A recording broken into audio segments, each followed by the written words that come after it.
My clock says 5:30. Oh, so. it says 5:30 now. Okay, so we have a quorum. And so I call this meeting of the Monroe County Board of Zoning Appeals to order. This is August 31st, 2022. And Ms. Nestor Jelen, would you please call the roll? Sure. Margaret Clemens. Here. Skip Daly. Pamela Davidson. Here. Guy Loftman. Here. Dee Owens.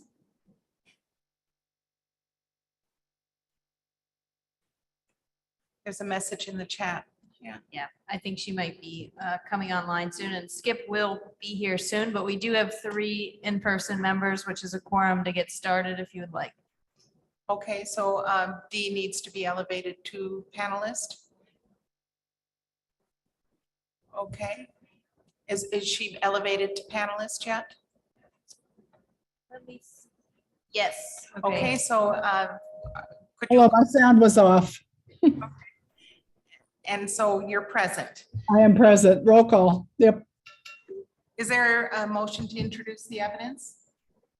I move we introduce the evidence. Second. I second that. Okay, it's been motioned and seconded. I will introduce the evidence. The Monroe County Comprehensive Land Use Plan is adopted and amended. The Monroe County Zoning Ordinance has adopted and amended. The Monroe County Subdivision Control Ordinance has adopted and amended. The Board of Zoning Appeals Rules of Procedure is adopted and amended. The case is advertised and scheduled for hearing on tonight's agenda. So do you move to approve? Move to approve. Is there- I second that. Second, okay, it's been moved and seconded. Pamela Davidson, Yes. Guy Loftman, Yes. Dee Owens, Yes. Margaret Clemens. Yes. Okay, motion passes 4-0. Is there a motion to approve the agenda? Oh, I move to approve the agenda. I second. Okay, it's been moved and seconded to approve the agenda as shown. Guy Loftman, Yes. Dee Owens, Yes. Margaret Clemens. Yes. Pamela Davidson. Yes. Motion carries 4-0. Okay, so now we can get on to the heart of the meeting. There's no administrative business. There are no minutes to approve. And so the first 3 items on the agenda are VAR 22-20A, B, and C. And that's the Wisely minimum lot size variance to chapter 804, the Wisely buildable area variance to chapter 804, and the Wisely Eco Area 3 variance to chapter 825 concerning a 2.25 acre parcel in Salt Creek Township at section 20 at 4504 South State Road 446. And I believe that Mr. Brown will be reviewing these 3 variances with us. Thank you.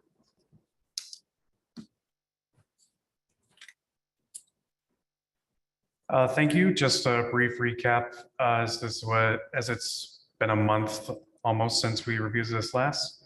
This variance request was triggered by a residential building permit R-22-611 for the construction of a new single-family home, an extension of a driveway, and a replacement of an old septic system. The building permit is for a 2-story house with an area of 1,350 square feet, an attached garage measuring 570 square feet, a deck at 200 square feet, and a basement at 780 square feet. This will replace an existing mobile home on the property. A search through various deeds to the property show a reduction in acreage with the recent survey. What was previously recorded as 2.75 acres more or less is now 2.25 acres more or less after a survey done in 2021.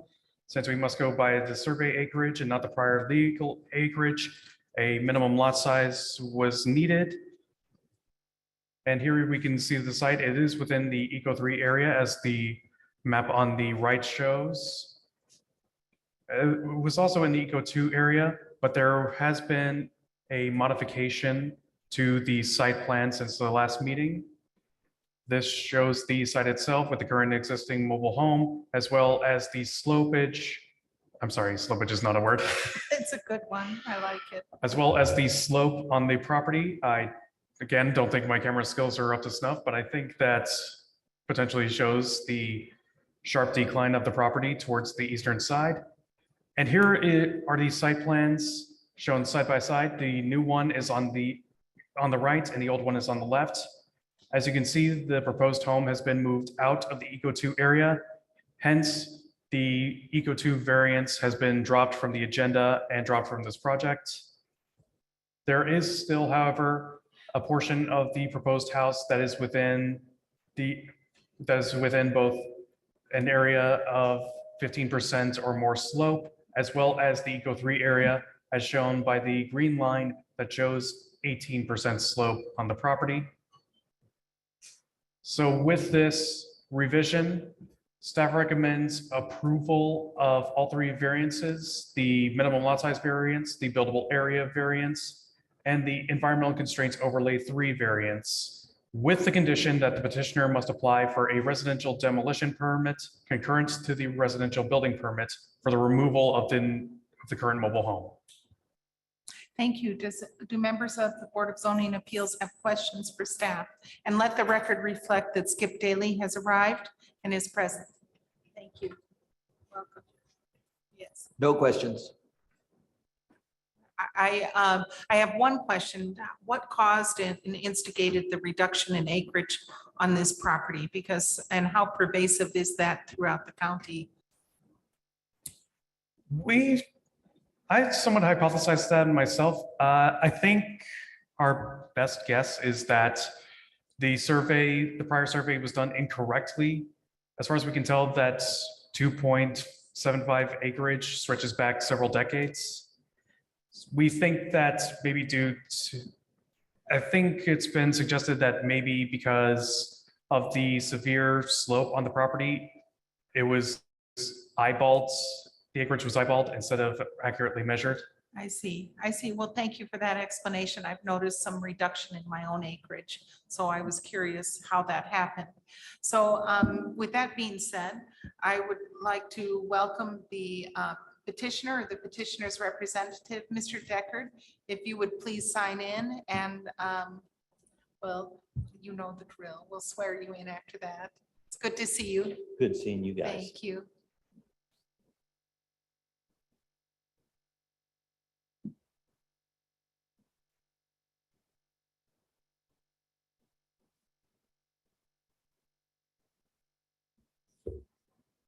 And would you please raise your right hand, and do you swear to tell the truth, the whole truth, and nothing but the truth? I do. Thank you. So just kind of wanted to reiterate what. Name, please. Eric Deckard. Thank With you. Deckard Land Surveying. Yes. Sorry. So just wanted to kind of reiterate what Daniel had to say. Since the last meeting that we had, the septic field was the issue in the room, so to speak. And we really wanted to move this septic field closer to the highway. We've had additional soil tests conducted since the last time and got Ryan's approval to move that septic field closer to State Road 446 and then move the house approximately 85% out of that 18 and 15% slope lines, and also getting it out of the Eco 2.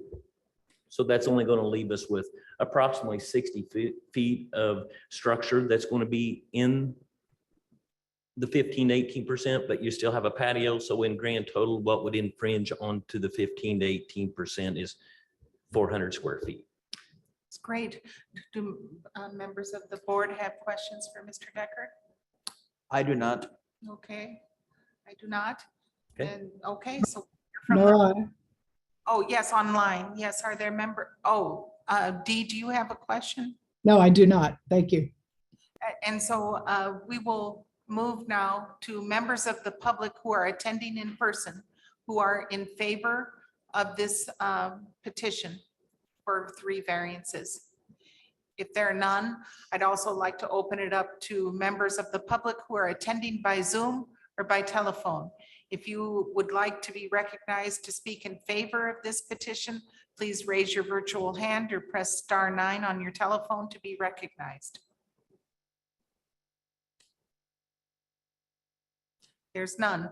Are there members of the public who are present who would like to speak in opposition to this petition? If you're here in the Nat Hill courtroom, come to the podium. If you're online attending by Zoom, please raise your virtual hand or if you're attending by telephone, press *9 and we'll hear from you.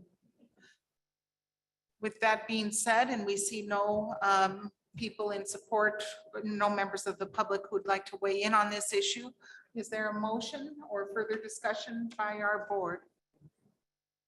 Well, I'm pleased to see everything worked out that makes this a project that's consistent with the environmental needs and you know, you're stuck with a erroneous property description. You can't do much about that, and we should certainly accommodate that. So I move to approve the variances 22 -20A, -20B, and 20C. I second. Okay, would you please call the roll? Is that with or Do without we- the condition? Oh, yes. With- Do we with need the to add the, conditions. Yeah, sorry. Yeah. With the conditions as specified by the plan department. Okay, could we just clear the motion and can we, I'll read it. Yeah, so the motion was to approve Thanks. VAR 22-20A, 20B, and 20C. That's for minimum lot size, buildable area, and eco area 3, with the condition that the petitioner must apply for residential demolition permit concurrent to the residential building permit for the removal of the current mobile home. I'll call the roll. Margaret Clements. Yes, Skip Daly. yes, Guy Loftman. Yes. Dee Owens. Yes. Yes. Pamela. Yes. Yes. All right, the motion carries 5-0. thank you, Mr. Deckard. Thank you. Thank you for working on that. I concur with Guy. Yeah. And thanks. just a reminder to the board and to anyone that speaks at the podium, it can be very difficult to hear from the back. So if anyone from the public wants to move up to the front, there are seats here, but we'll also make an effort to speak loudly into the mic. Okay, Thank thank you. you. So the next item on the agenda is item number 4, VAR 22-27, the Laux front yard setback variance to chapter 804 concerning 119.21 acre parcel in Polk Township at 7845 East Chandler Road. And so I believe Ms. Crecilius will guide us through this. Yes, thank you, Margaret. Thank you.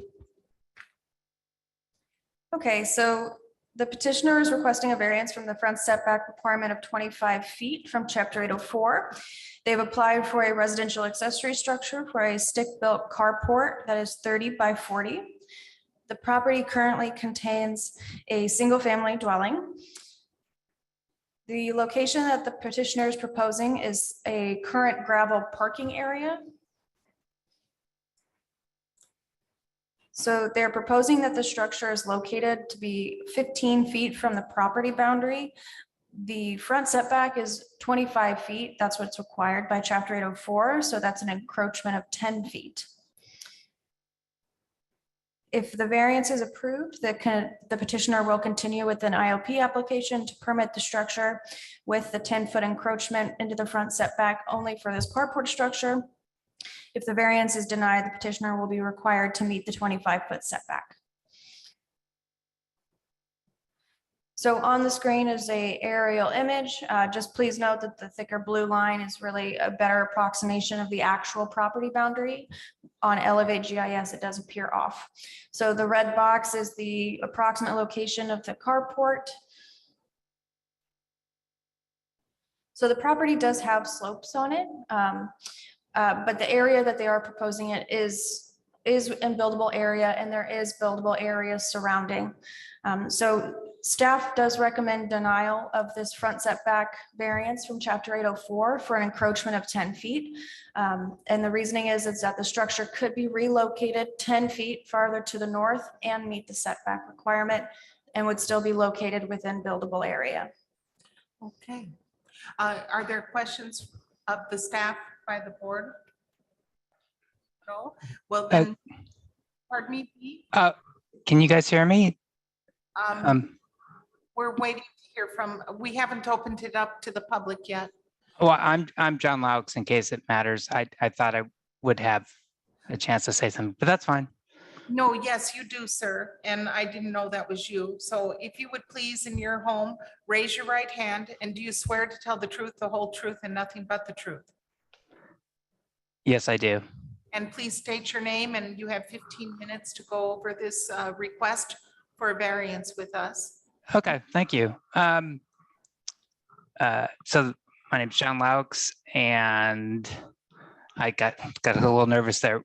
Do you just need to explain? Do I just need to explain why I think it's that we need the variance? Yeah, why those 10 feet are so important for your project, and why you need that variance? And Sure. So I put in there, there's one detail that, and it is possible, by the way, I agree that it could be moved north, but if I move it north, there's like this domino effect. If I move it north, the power line goes right through the middle of the road. So it would, where that looks like you could put a building, it would mean that we'd have to get the power company to come in and remove and replumb the power lines. And from what I understand it, they don't remove old power lines, just create new ones. So they would have to dig up my neighbor's yard and our yard to be able to put the power line through that area that has the 10-foot north. So we're really kind of boxed in there. The only other option we have, which is possible, which is we can start cutting down trees towards the lake, but that's why we thought that we would ask for the variance, because it seemed less destructive and to the neighbor and to the woods. So maybe that's not a great argument, but there is a power line right where it looks like you could put the parking garage, but we can't do that without, they can move it. So I'm not saying they can't move it, but that is the impediment that I'm trying to avoid. so you're basically claiming, if I'm hear you correctly, that by adhering to the current standards and by moving that parking structure, that it would interfere with utility facilities and other transportation and Yeah. other property owners in your surrounding neighborhood. Is that what you're saying? That's my understanding, is that to move that, it would require moving the power line and moving the power transformer, whatever that box is, the big green box. They'd have to move the box because it would be too close. And they'd have to use the power line. And then from what I understand on the estimate is they would have to dig up not just our yard, which is fine, but they would have to dig up our neighbor's yard to whatever the closest, I don't know the term, but whatever the closest power hookup is.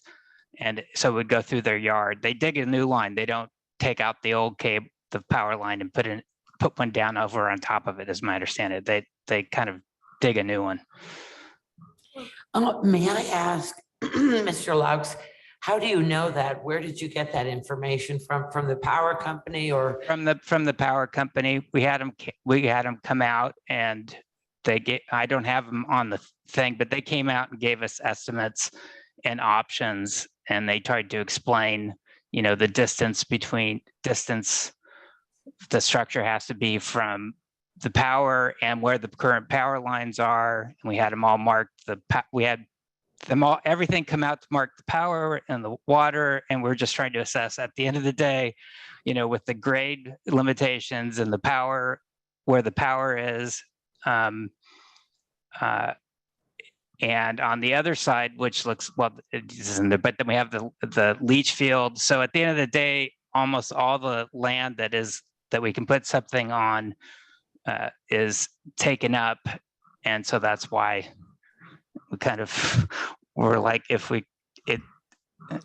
not the end of the world. It seemed like the least intrusive to the woods and to what we wanted to do without having to tear up. I should say tear up. They dig a trench. I'm not trying to make it sound worse, but they will have to dig a trench through the neighbor's yard.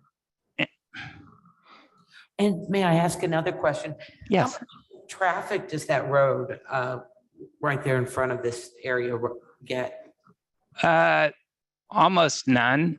I'm at the end of the road. My neighbor is, those are basically the recreational hunting cabins. He doesn't live there. And on the other side of it is the forest, federal forest. And there's one person that does live out, Larry Rinker, that has a cabin out that way. There's a road that he can get to so that he occasionally comes through, and but it's all chained up. No traffic can go through to that direction. Okay, are there other questions for, oh, yes, Mr. Daly has a question for you, Mr. Lokes. Thank you. Mr. Lukes, my question is this the first time that the planning staff is hearing this information about the potential need to dig up the power lines, or was this a discussion that you've had with them earlier? So this is my first petition, and we filled out the description, and I was looking at it because I saw the dye, and I was like, oh, it does. We should have elaborated. We didn't know how to put it in there, but it does say due to existing trees existing trees in underground electrical lines, I am requesting a variance of 15 feet. We didn't go. We did say additional costs is moving electrical near cleared area. So in the letter that we sent out, to Monroe County Planning Commission, it was stated in the sentence, but I didn't elaborate on the digging up of the trench, Okay, just thank of you. the moving the electrical and cost. Does that answer your question? It does, thank you. Thank you very much. Is the current power line above ground? No, it's not. It's whatever. I should remember what they told me, but it's I don't know, it's something like several feet or 6 feet or below ground. It goes from maybe 100 yards from my neighbor's house to the green box, and then from the green box to the house. So it's they told me it was very deep, and they marked well, you don't need to know they marked it there, but I'm pretty sure. I don't want to misrepresent. I thought it was like 4 to 6 feet. We hand dug the grass off the top of it because we were worried that when we made the gravel road, we were worried that we would, hit it. But they told us there's no way we could hit it with a shovel. But I guess unless you dug deep. But anyhow, did I answer your question? I'm a little nervous. And you don't have none of these drawings show the location, is that right, of the? That is correct. I was looking at it briefly, trying to see if I can explain where it is, given any of the diagrams, but it's probably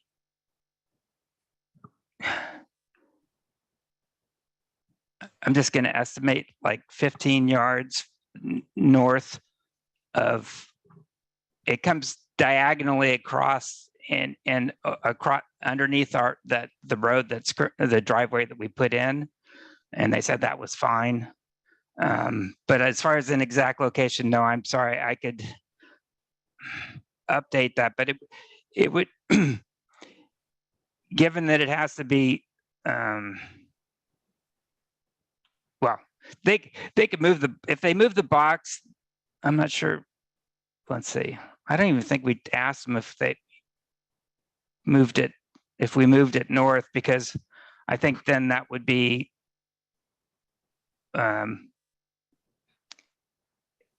yeah, if we didn't move the power line and we tried to move it north, it would be like given it has to be far enough away from it, I think it would be like, because the building can't be the driveway can be over the power line, the building cannot. And so the space left is like 10 feet or no, 20. Maybe the building would be like 20 by 10 or something. No, I haven't done the math, but it would, the amount of space was pretty small if we moved it north of the power line. Let me ask one more question. Yeah. Has the power company given you anything in writing about any of this, or is it all just talk? No, I don't have it with me right now. My wife will be home soon, but we have two estimates for two ways that they could move the power line if if we wanted to move the power line. And would you have to pay for the moving? Yes. It was in the thousands, three to five, I think, depending upon what they did. 3,000 to 5,000. Okay. I would like then to open this up to the public. Are there members of the public here who would like to speak in favor of this petition? If you're here in the Nat Hill courtroom, please come to the podium. If you're attending via Zoom, please raise your virtual hand, or if you are calling in, press *9. No. Okay, are there members of the public who would like to speak in opposition to this petition? If so, please come to the podium, raise your virtual hand, or press *9 on your telephone.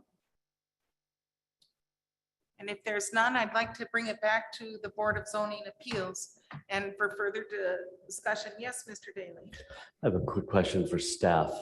Were you aware of this described challenge that the petitioner has with the power company prior to your recommendation of denial? And if you were not, how would that potentially influence you at this point? We were aware in the sense that they included it on their letter. We did have a site plan edit at one point to include like septic system, and we did get that back. It wasn't necessarily asked of them to identify that power line. It certainly would have been helpful. All of that information probably would have been very helpful beforehand. It would have. Would you have, assuming this is the actual case and that the way he described it is the way that the utility company would also describe it, would that change your recommendation in any way, or would you have another potential workaround for this situation in mind? I mean, I guess my question coming out of hearing that testimony is really, what is that location of the power line? I think at one point I heard possibly 15 yards away, but also maybe running diagonal. I mean, that could, not being able to put a structure over it, that's understandable, but it sounds like there may be room. Thank you. Seems a little. Would it be helpful if you had, at this point, if you had information from the power company to be able to work this out somehow? I think the board has the information to make a motion. I mean, I think staff could support it if we had identified that line beforehand. Would a potential tabling of this for the petitioner to obtain the detailed information and to pass it along with you and to give you time to review that, would that be helpful for you or for the petitioner? I mean, if we continue this and we got more information, we could come back with a recommended motion of support. Okay. But I'd like to just say something here. Mr. Laux did say that this was his first petition with the Board of Zoning Appeals, and that he seems to have done some due diligence. He's gone to the extent of getting and obtaining a couple of quotes. He's spoken with his neighbors. There is a utility line involved, and I think practical difficulties exist, and that there could be more disruption to the value of other neighbors' properties and more. I think this might be the most parsimonious and most elegant solution if he works with staff, and make it a condition that he works with staff with that utility location, and that maybe perhaps, I would think, in this case, it's my opinion, a variance would help him get it done before the weather turns. You know? So that's how I feel about it. I don't know. I don't want to step on anybody's toes, but that's how I feel. Well, I wish I had the information from the power company and the drawings. I mean, my impression is that the power company probably has all sorts of things that show these property lines and exactly where their easement is, and that could be overlaid reasonably easily so that we would have the information. And I'd like to see the estimates that the power company provided. If all of that lines up, and it's not that I doubt Mr. Laux, I think one of my responsibilities is to do due diligence to protect the public. I'm far from unalterably opposed to this, but I do feel I need more information to be comfortable. And it's just August. Okay, it's August 31st. Yes. But, and my experience with pole buildings is they get those posts in the ground pretty quick. So I don't think weather closing in. So Mr. Laux, if we put this off for a month, are you willing to try to get more information to the planning staff and us so we can be fully informed about this? Mr. Laux? Does he need to be unmuted again? Sorry, everybody likes to mute me. Sorry, it's all good. Yeah, I missed, this is the second month. It's on my fault. I didn't even know last time I had to petition. So I guess me showing up and getting online is a good step forward. I'm perfectly happy with giving more information. On a personal level, the Graber, I think it's 8 weeks out, and they say they won't even put me on the schedule if I have to get a variance.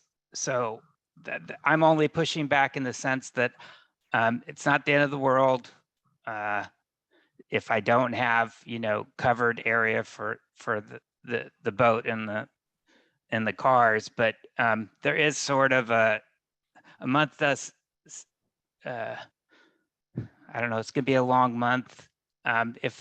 If it were something that, I don't know how this works, but if it was something like I will, promise to get all the information and we won't put a shovel to the ground or do anything, but it would be nice to be able to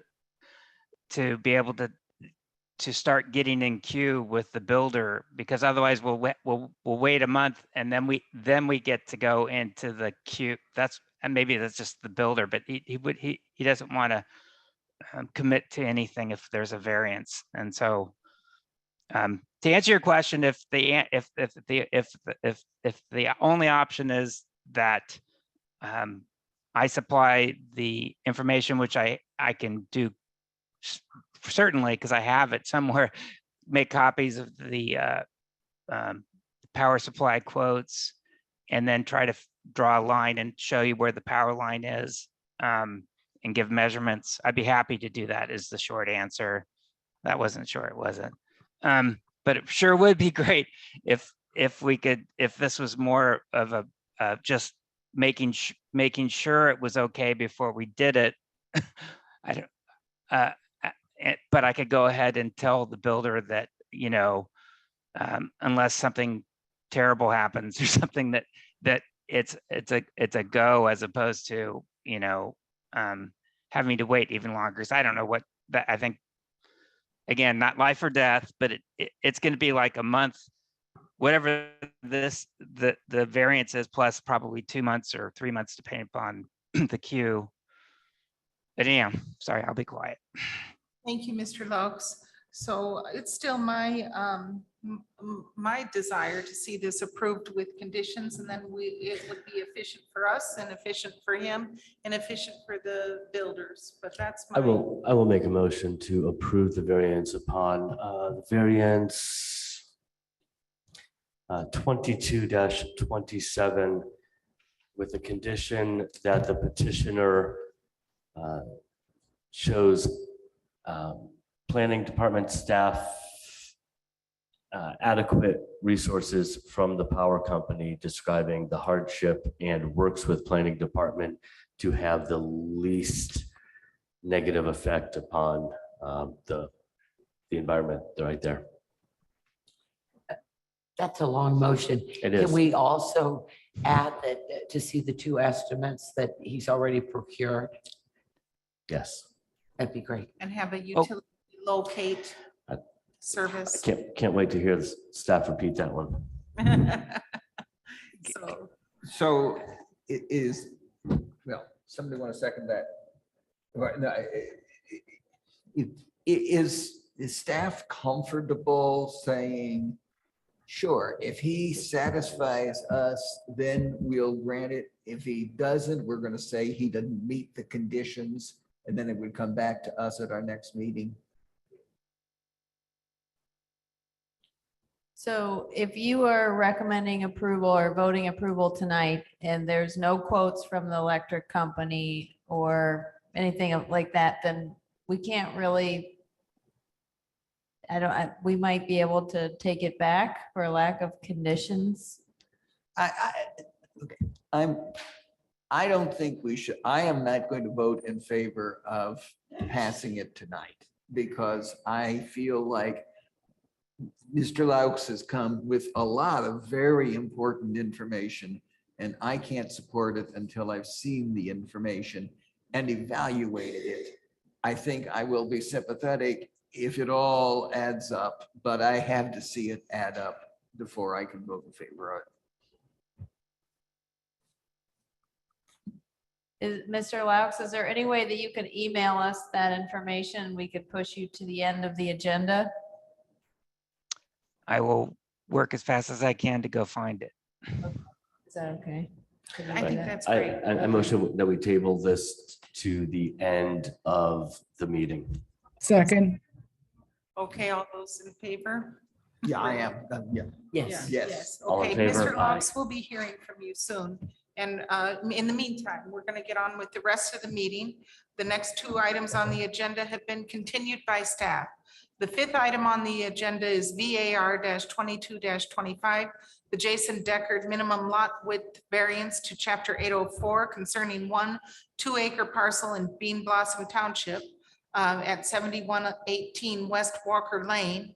And I think this is going to be Tammy Behrman walking us through this. Yeah. This won't be an easy one for you guys. Okay. Okay, so gonna have a brief summary. We had a permit applied for, residential permit R-22-608 for the property there on 7118 West Walker Lane. It's a 2-acre parcel. They were proposing a 300 square foot garage addition. This is zoned Ag RR, and the design standards call for a 200 foot lot width. The width here is 165 feet. So they're here for the first part for a design standards variance for a minimum lot width. In order to issue that permit, we also need to demonstrate compliance with the rest of the ordinance, and we found a compliance issue. So back in 2013, there was a mobile home on the lot that was put there back in around 1966. And the petitioner wanted to put a brand new home on the lot and had to come before the BZA for a minimum lot size variance. And they were granted that. I'm not sure why the planner did not catch the width at that time, but that's what happened. So we're here doing that part. But the mobile home at the time was allowed to stay under permit 13-RM-016. And we're using a part of the ordinance that, since I've been here in 10 years, we really have never used, but it was used quite a bit before maybe 3 or 4 times before my time. This allows the mobile home to remain on the site as a temporary placement for medical hardship. And at the time, it looked like that they had satisfied, the planner who reviewed this thought they said that they had provided enough evidence to allow this to stay there. That permit expired in October 16th of 2014. So for the last 7+ years, we've had 2 residences on 1 lot and one of those without a permit. This is the site conditions for the lot. It's rather flat next to a water tower and a cemetery there to the east. And then I kind of zoomed out a bit, and it may be difficult for you to see, but what I see is a lot of karst features. We have sinkholes to the south, to the southwest, and then some other larger ones to the north and northwest. And though this lot appears to be kind of draining towards the west and kind of northwest, it's hard to say in these karst topography areas because the underground conduits can go wherever. And this will kind of come into play when I discuss septic systems in a little bit.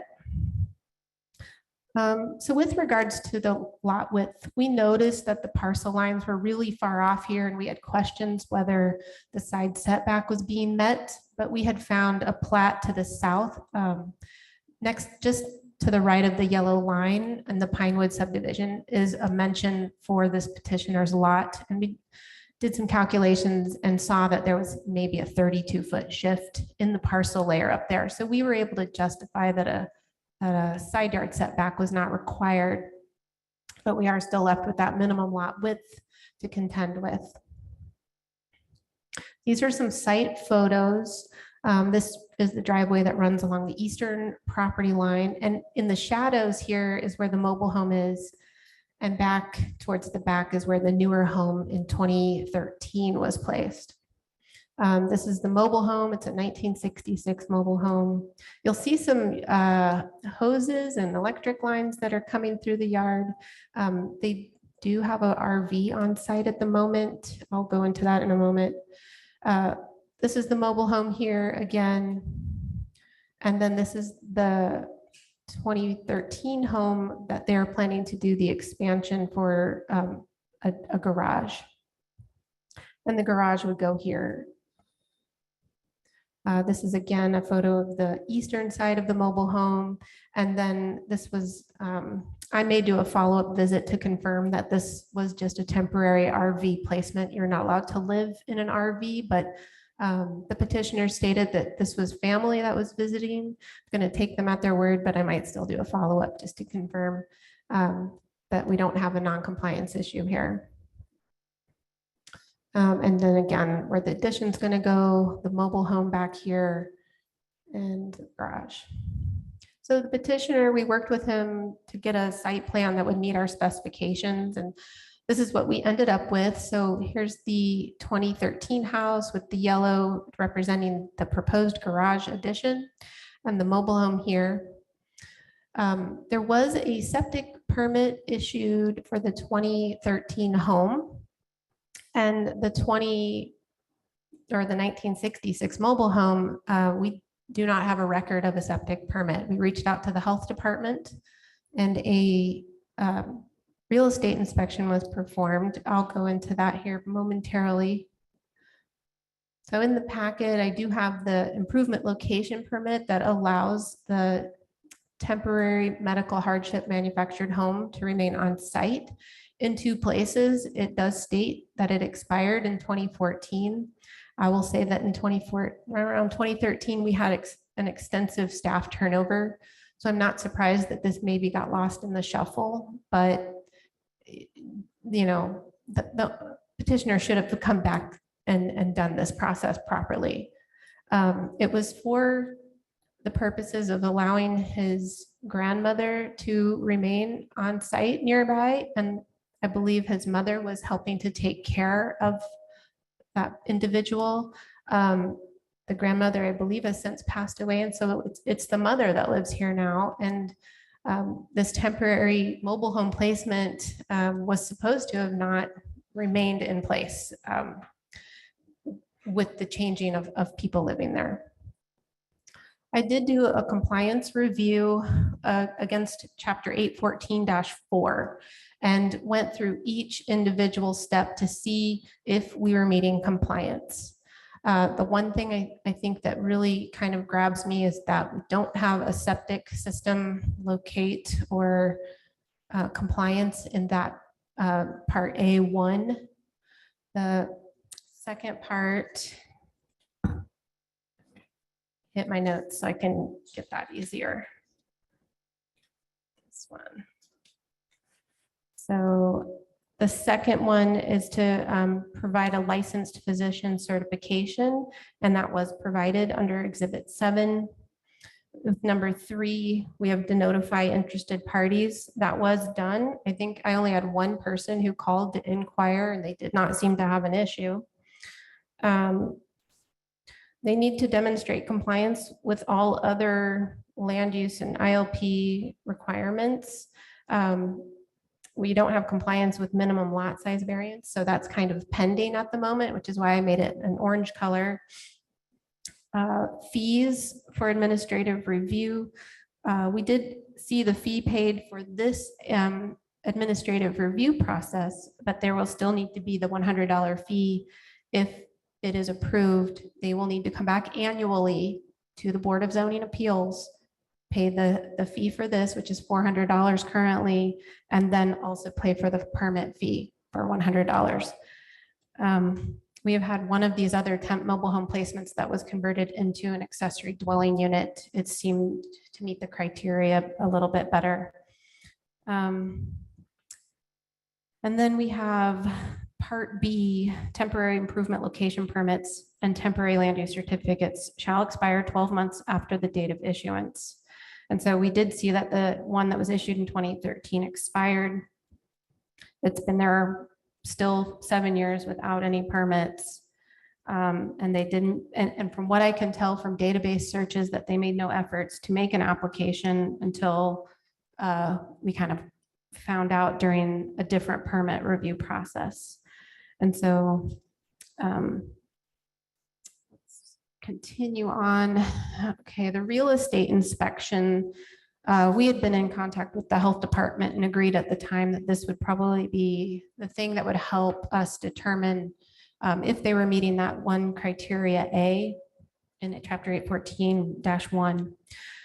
And on page 34 of the packet, you'll see that I'll just highlight a few things that cause planning staff some concern, especially here in this karst area. Where is the septic system located? Unknown. When was the septic system installed? Unknown. When was the septic tank last pumped? Unknown. Was a septic permit issued? There is no record. And as the recorded information, there's no recorded septic system. They are unable to locate the septic tank. There's last known pumping is unknown. And the absorption system, they were unable to locate an absorption field. However, they do state that there are no signs of failure. But that could be for different reasons that maybe we don't know about with the geology in that area. And it could be that it's working just fine. It's an old system and there's no records.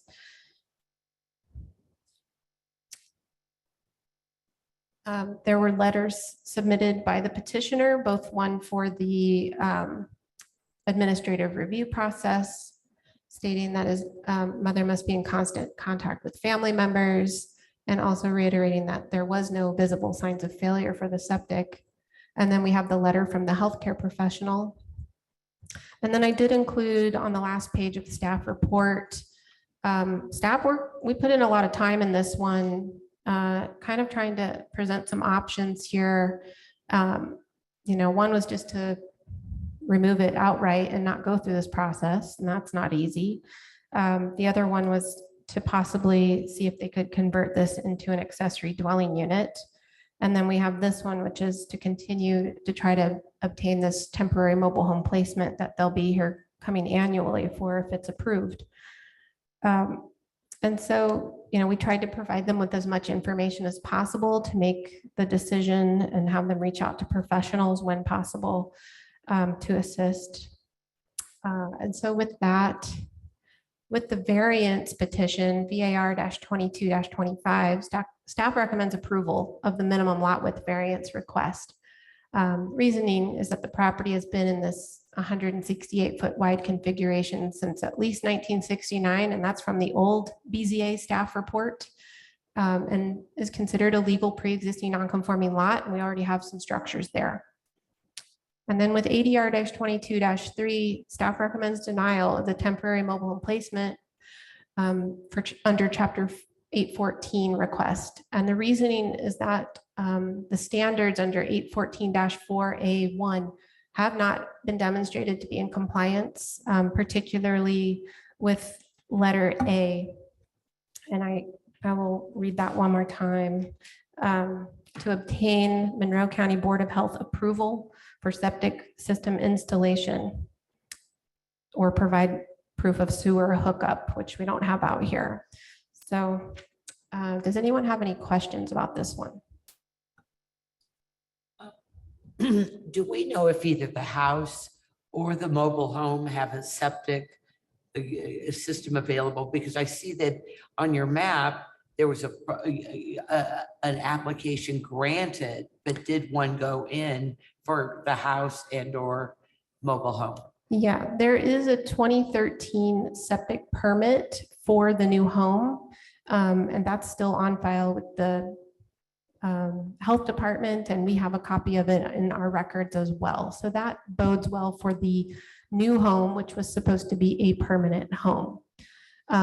Whoever did the review of the temporary mobile home placement, I think maybe glazed over that part of the septic review. You know, it's supposed to be temporary, and here we've had it almost 10 years in place. So we try to nowadays read our ordinance and interpret it and abide by it and follow it. So I hope that answered your question. Okay. I have one question. I think it's me misreading the implications of this, but on page 35, there's a almost at the bottom of that form, it says this survey is notice confined to inspection. Accurate determination is difficult regarding systems not currently in use. But my understanding is that this system is currently in use because the mother is living there. So that Yes, seemed like a contradiction, but they put that on everything. I think that's just what their form says. they might. And earlier in the form, they did answer, is the dwelling currently occupied? And they put yes. Okay, So, thank you. I was confused about that. You straightened me out. Thank you. Okay, are there other questions by the board of staff? If not, we'd like to hear from the petitioner, the petitioner's representative. If you would kindly come to the podium and sign in. Are you Mr. Deckard? Thank you for coming tonight. Good evening, if you didn't. Good evening.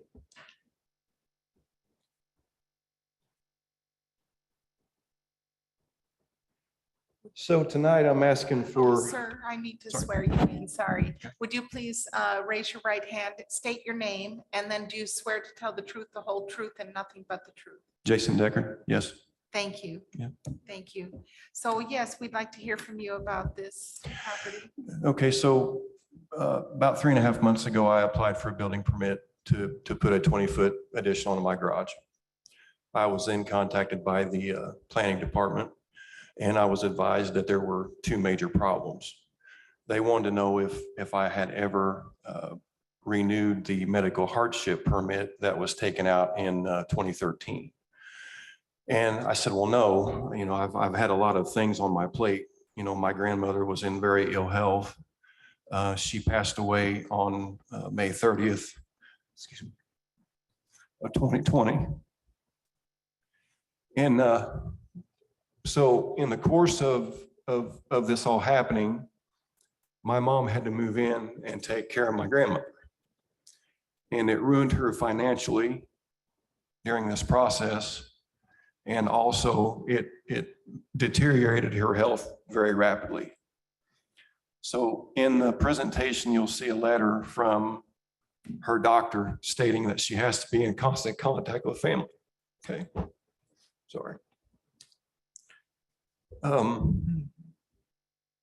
There are some clarifications that I need to do. The mobile home was not installed in 1966. My grandparents bought the land in 1968 from Paul Taylor.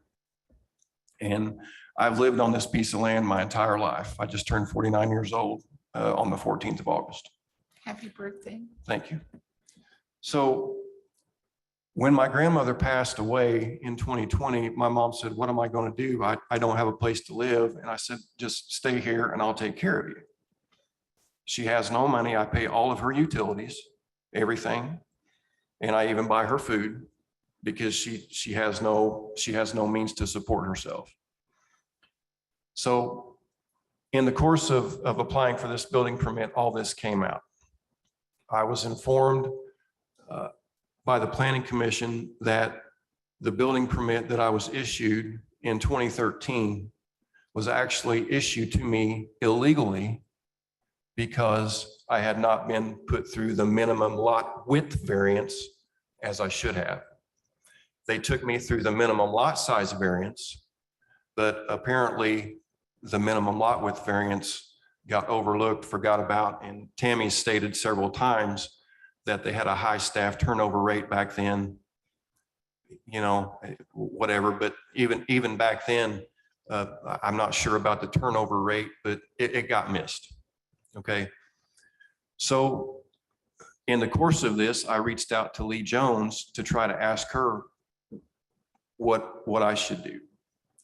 And she even stated in a meeting that Tammy and David and I and several others had that I should not have been charged for the lot variance because it was none of my doing. I had nothing to do with that part of compliance. And I appreciate Tammy putting in the report that, you know, she's recommending approval of that because I just had nothing to do with it. But the medical hardship permit is a different subject totally. I tried to comply with everything that she asked me to do. I got the Monroe County Health Department on the line. They come out and they done a real estate septic inspection exactly like they did back in 2013. Randy Raines performed that. And the letter that he stated there were no visible signs of failure is actually in the attachments. They stated the same thing. Randy was not able to locate the septic back then. It was installed in 1968. There was no permit taken out for it back then. But it's not failing either, okay? I did not realize what was going on until this morning when I called Tammy and she said, well, we're recommending denial of the mobile home medical hardship permit because of the septic problems. And I'm like, there's no problem with the septic. It's been inspected. They do say that they were unable to locate it. I don't even know exactly where it is. The last person who could actually point to the area where it was at was my grandmother, and she's gone. So I'm asking for your approval for this variance, minimum lot width variance, and also the medical hardship permit. So number one, I can keep my mom in the mobile home until the need is satisfied. And I don't have to tell you all what that means. I think we realize what that means. And she is in very ill health. The second thing is I want to be able to enjoy my property and increase the value of it by adding on to my garage. And it's like a domino effect. So that's probably all I've got to say. I mean, do you guys have any questions for me? Do members of the Board of Zoning Appeals have questions for Mr. Deckard? I'm sorry about your grandmother and your mother. I I'm am sorry too. about it. It's wrenching. Yeah, sorry about that. I have to say, just not a question for you, but as somebody who has cared for elderly people, it's odd that those permits are a year at a time because that's not really how that works real life. It really There's something that happens and that's what changes that living arrangement, not passage of time. And yeah, I'm sure it's a bureaucratic thing, but it's a little unrealistic in some ways. Just saying. Well, I want to state that I'm not a big fan of mobile homes. Okay. I grew up in one. We were poor. Okay. And that's all we could afford. So I have absolutely no problem removing that home as soon as the need is satisfied. But right now I have an obligation to take care of my mother Yes. because she can't take care of herself. Yes. And the only thing that Tammy is saying for the denial of the mobile home medical hardship permit is because the septic system. The septic system is just fine. It's not failing. There's no signs of leaching anywhere. So I don't know what to say about that. I mean, I done what was asked of me. I got the health department out there. They state that there's no visible signs of failure. I don't know what else I can do. May I ask, is your mother the only person who occupies that mobile home? Does Yes, she live there alone? yes, my mother's the only person there. Yes. Thank you. Yes. And there also is a picture of my relative's RV from out of town. She said we would get into that later, but they are gearing up to leave, so they'll be gone in another 3 weeks. Yes. That they'll be gone.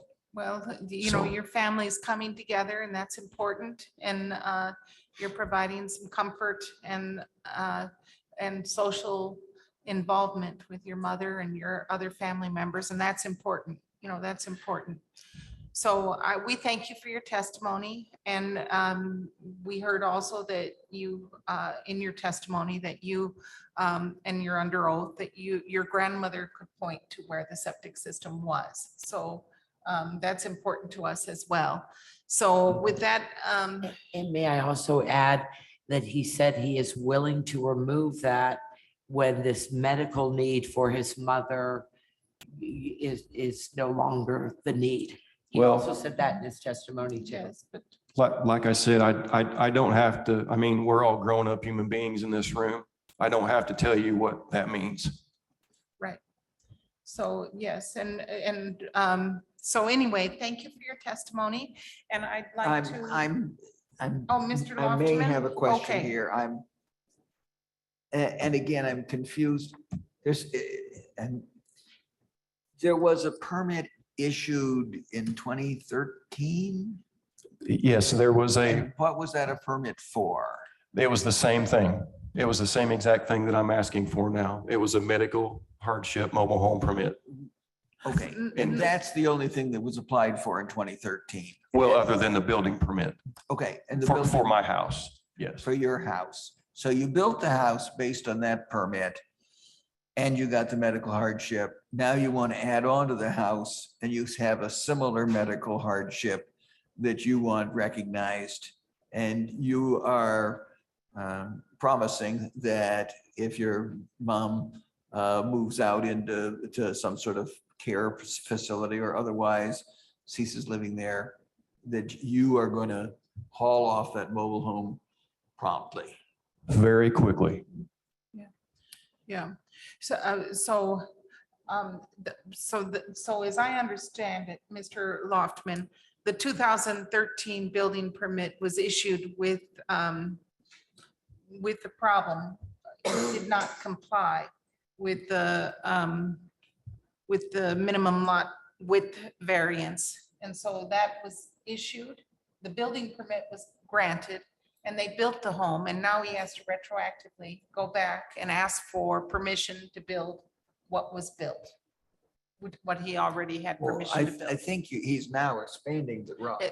The garage, yes, But Yeah, I'm not adding on to the house. It's just the garage. yes. Is that correct, Tammy? Yeah, it was the garage that's triggering the minimum lot width Okay. variance. Okay, But it also helps make the other one structures more compliant. yeah, it just makes it more compliant because of what was not done in 2013. So, so that's my understanding of it. And does anyone else on the board have questions for Mr. Deckard? Mr. Daly? I don't have a question for Mr. Deckard. I do have a question for staff. Is this an appropriate time? Yes, you can ask them. I'm a little curious. You were describing earlier, sorry, Tammy, you were describing earlier about $400 in fees and $100 and they'll have to return every year. Forgive my naivety as to the fee structure, but can you briefly explain that? Yeah, under 814-4B, it talks about, the administrator may extend the temporary permit and certificate for an additional 12-month period for good cause shown. Any request for an extension beyond the first extension shall be heard by the board, subject to the filing, notice, and hearing requirements for variances. And so with this, it's a $400 fee to do an administrative review such as this. And then to issue that annual improvement location permit, it's $100 currently. And I don't think we have any plans right now to increase our fee schedule in any way. But I can't say 3 or 4 years out what that's going to be. So should he be approved, just from my own understanding here, should he be approved, he would have to return at the end of the 12-month period and pay you another $100 for a review? I would want to talk with, I think that's true, because we've already seen the first one. So the administrative, we can't do it. So it would be coming back here basically annually and seeing those fees. Okay, thank you. That's a very important clarification. Thank you, Mr. Daly. And so I'm sorry, I'm going to now open it up to the other members of the public who may be here to speak either in favor or in opposition. Just one more thing. I have no problem coming back every year. If that's all I have to worry about.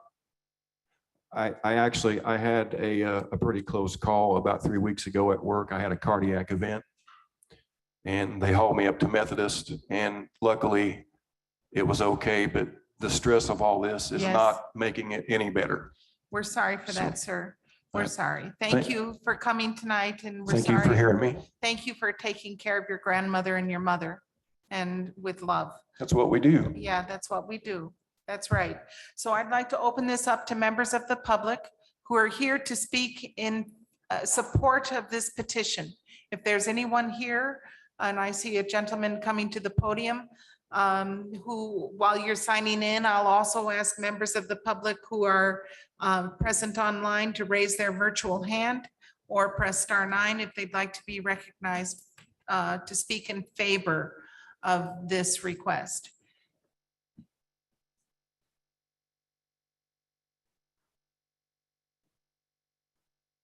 So, sir, would you please state your name? My name is Bradley Rushton.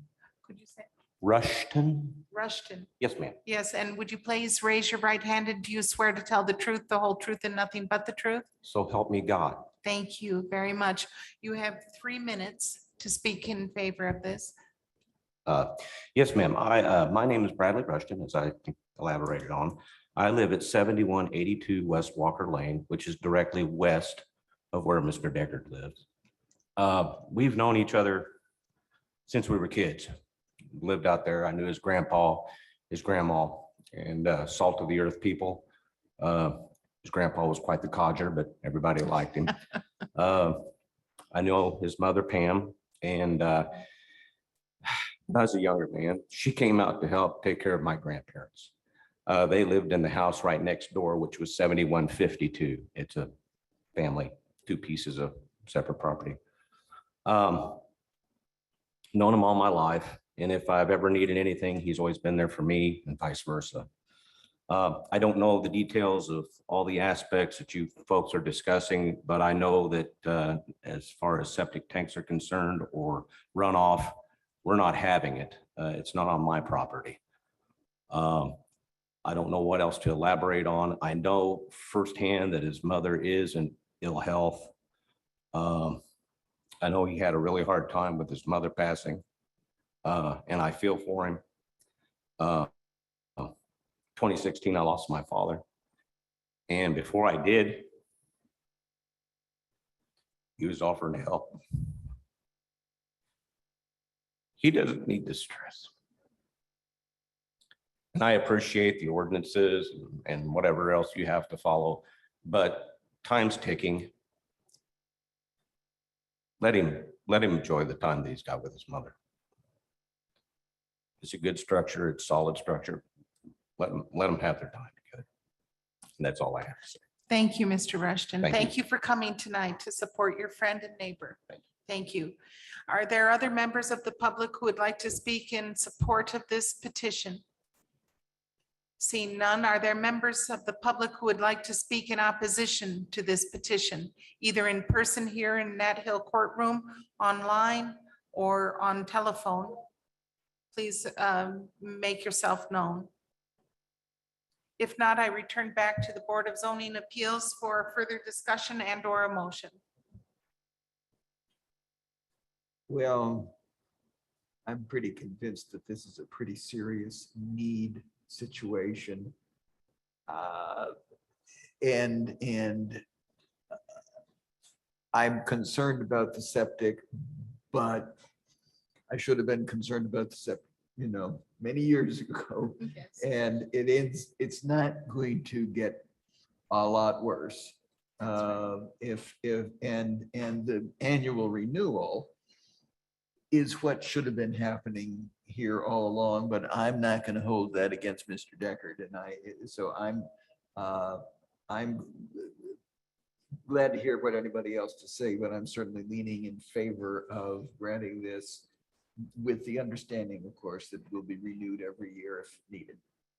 And Mr. Daly, did you want to make a motion out of that, especially with regard to the renewal fees? I don't know if we have the authority. Let's ask Mr. Schilling. Mr. Schilling, do we have the authority to waive the first year's fee on approval of this if it was thrown into the motion? All right. Well, you know what? I'm going to do it anyhow. And if you come back and find that it's not acceptable, then you can deal with it at that point. I'm going to make a motion. I'm going to add to your motion that we approve ADR 22-3 and waive the first year's renewal fee. There we go. What about the $400 fee? The $400 fee for, $100 renewal. there's a $400 fee. Is all, well, isn't there a $400 fee? Right, there's a $400 fee to come to the Board of Zoning Appeals. And then if it is approved, then the permit would be $100 that they would have to file. So there's no option to waive that $400 fee since we, We don't even know that there's an Had that. option to waive this fee. but there's the minimum lot size variance that we partly created. Okay, that's, okay. So, and I will say that it's usually the Plan Commission that offers refunds. And I do know that the petitioner was intending to ask for a refund for the minimum lot width variance petition because of the error from the past.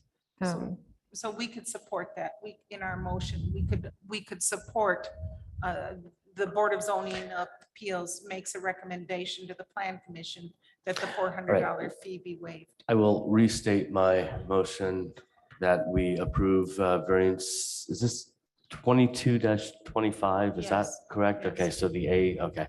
22-25 as along with a strong recommendation to the planning commission to waive the appropriated fees of the $400. Okay, and then we'll have the septic one next. Okay, there'll be two motions. So does anyone second this motion? Second.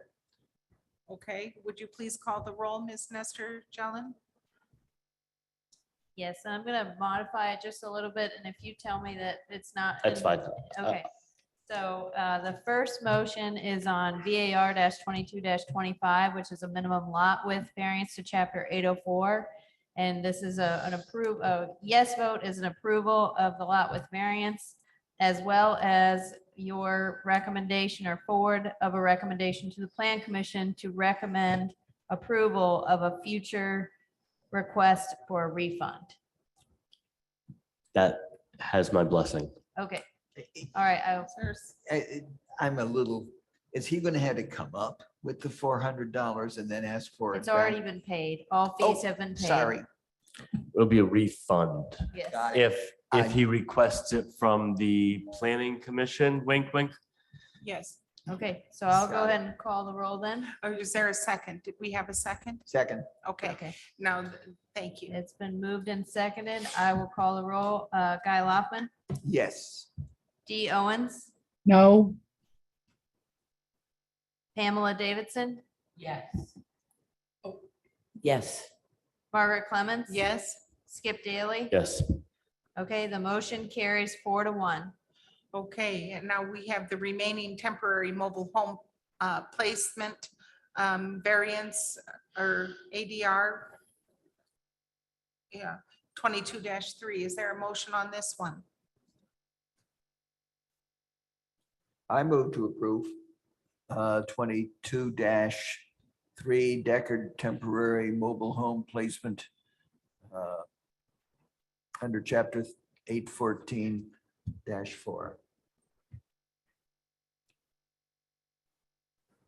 I will second.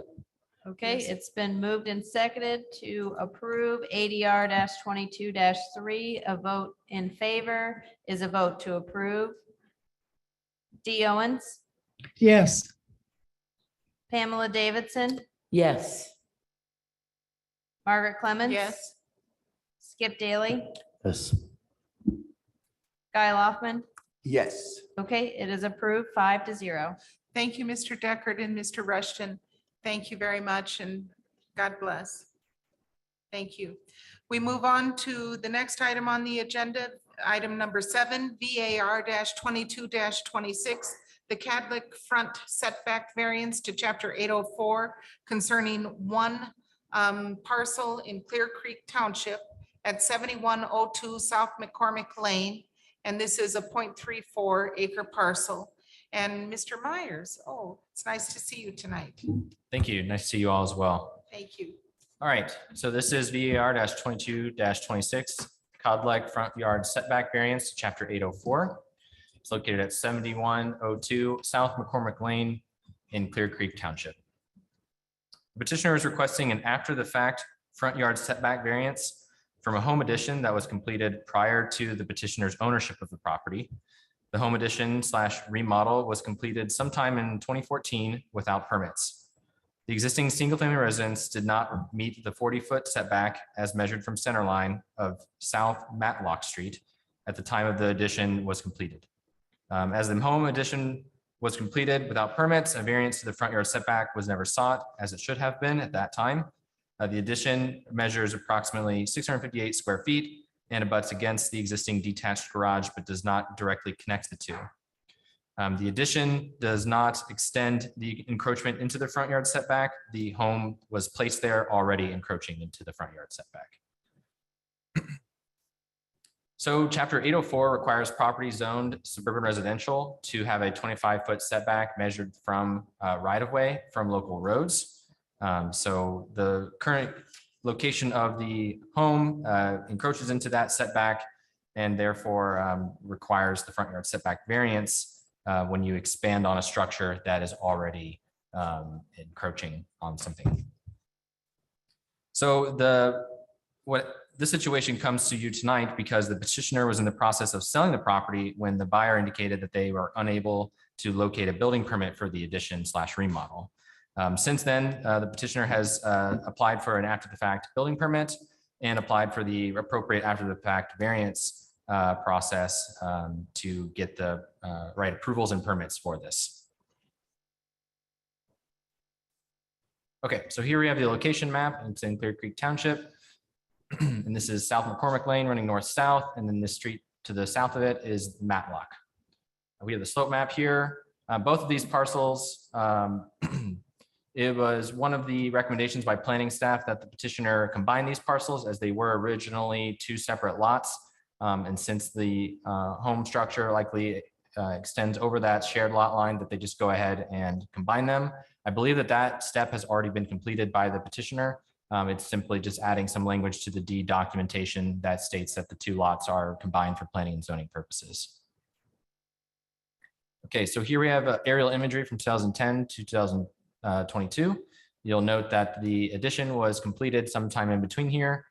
We also have some imagery in the packet that indicates that the addition was under construction in 2014. But here on the screen in front of you is just more images from 2011 and 2022. And then some more images here. Here we have the petitioner's letter to the Board of Zoning Appeals stating their intent and giving a little synopsis about how they got into this situation, being that there was no permits for the property, the addition onto the property, and that they are now going through the process to get everything up to conformity.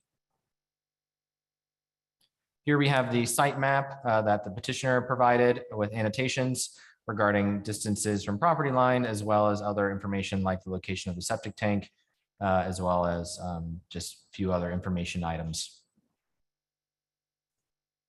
That brings us to the recommendation by planning staff.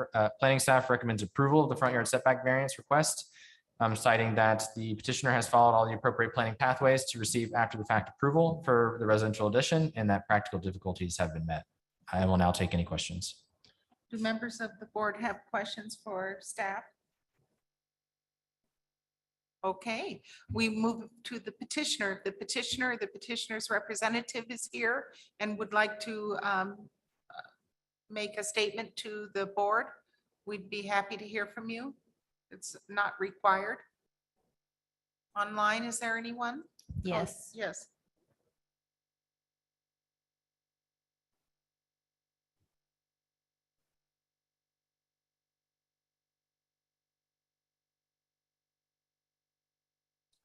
Brad, I believe you're unmuted, but we can't hear you. You may have to unmute yourself on your computer.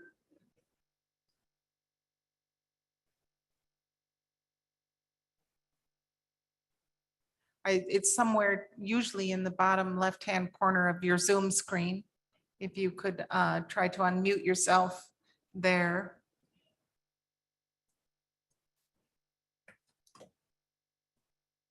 It doesn't look like the petitioner is able to use their audio. I'm not sure what the issue is. Mr. Cadlick? So, well, while he tries to unmute himself, let's go to the public. Are there members of the public here who would like to speak in support of this petition? Are there members of the public online or on the telephone who would like to speak in support of this petition? Please make yourself known.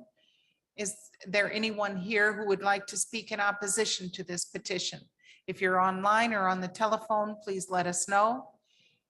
And we'll go back to Mr. Cadlick.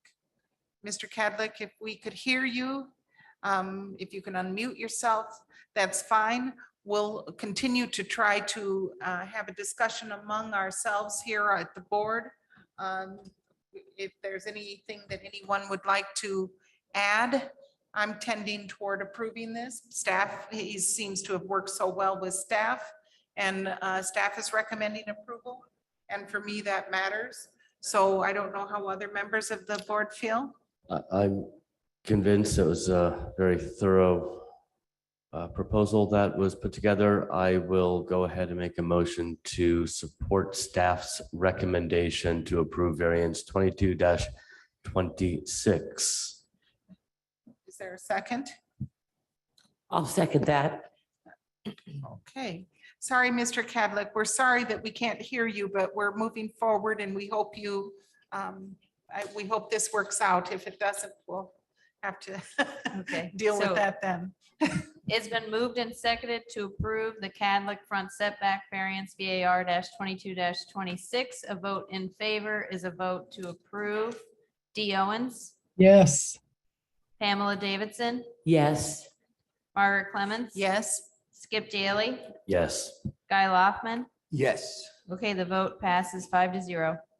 Thank you, Mr. Cadlick. We're sorry we couldn't hear from you, but congratulations. Okay, thank you. And we move on now to items number 8 and 9, VAR 22-30A and B. And I'm not sure I'm pronouncing the name correctly. It's Hona or Haney. Front yard setback variance to chapter 804 and the Hona or Haney buildable area 15% slope variance to chapter 804 concerning a 2.5 acre parcel at 9264 West Mallory Road. And I believe Mr. Myers is going to lead us through this again. Thank you. All right, this is the Honey front yard setback variance and buildable area 15% slope variance to chapter 804 located at 9264 West Mallory Road in Richland Township, section 19. The request for this petition is that the petitioner is proposing a 3,133 square foot addition to the existing single family residence located on this property. The petitioner is also in the process of requiring a demolition permit to remove the existing 2-car garage on the property. The location of the proposed addition will encroach into slopes greater than 15%. And the location of the proposed new attached garage will encroach into the required 50-foot front yard setback. According to chapter 804, slopes greater than 15% are classified as non-buildable area. And the proposed location of the accessory structure is delineated on the petitioner's site plan, which is exhibit 4 in your staff packet. The front yard setback requirement for this property in this zoning district, which is agricultural rural reserve, is 50 feet when there is no direct frontage on the property.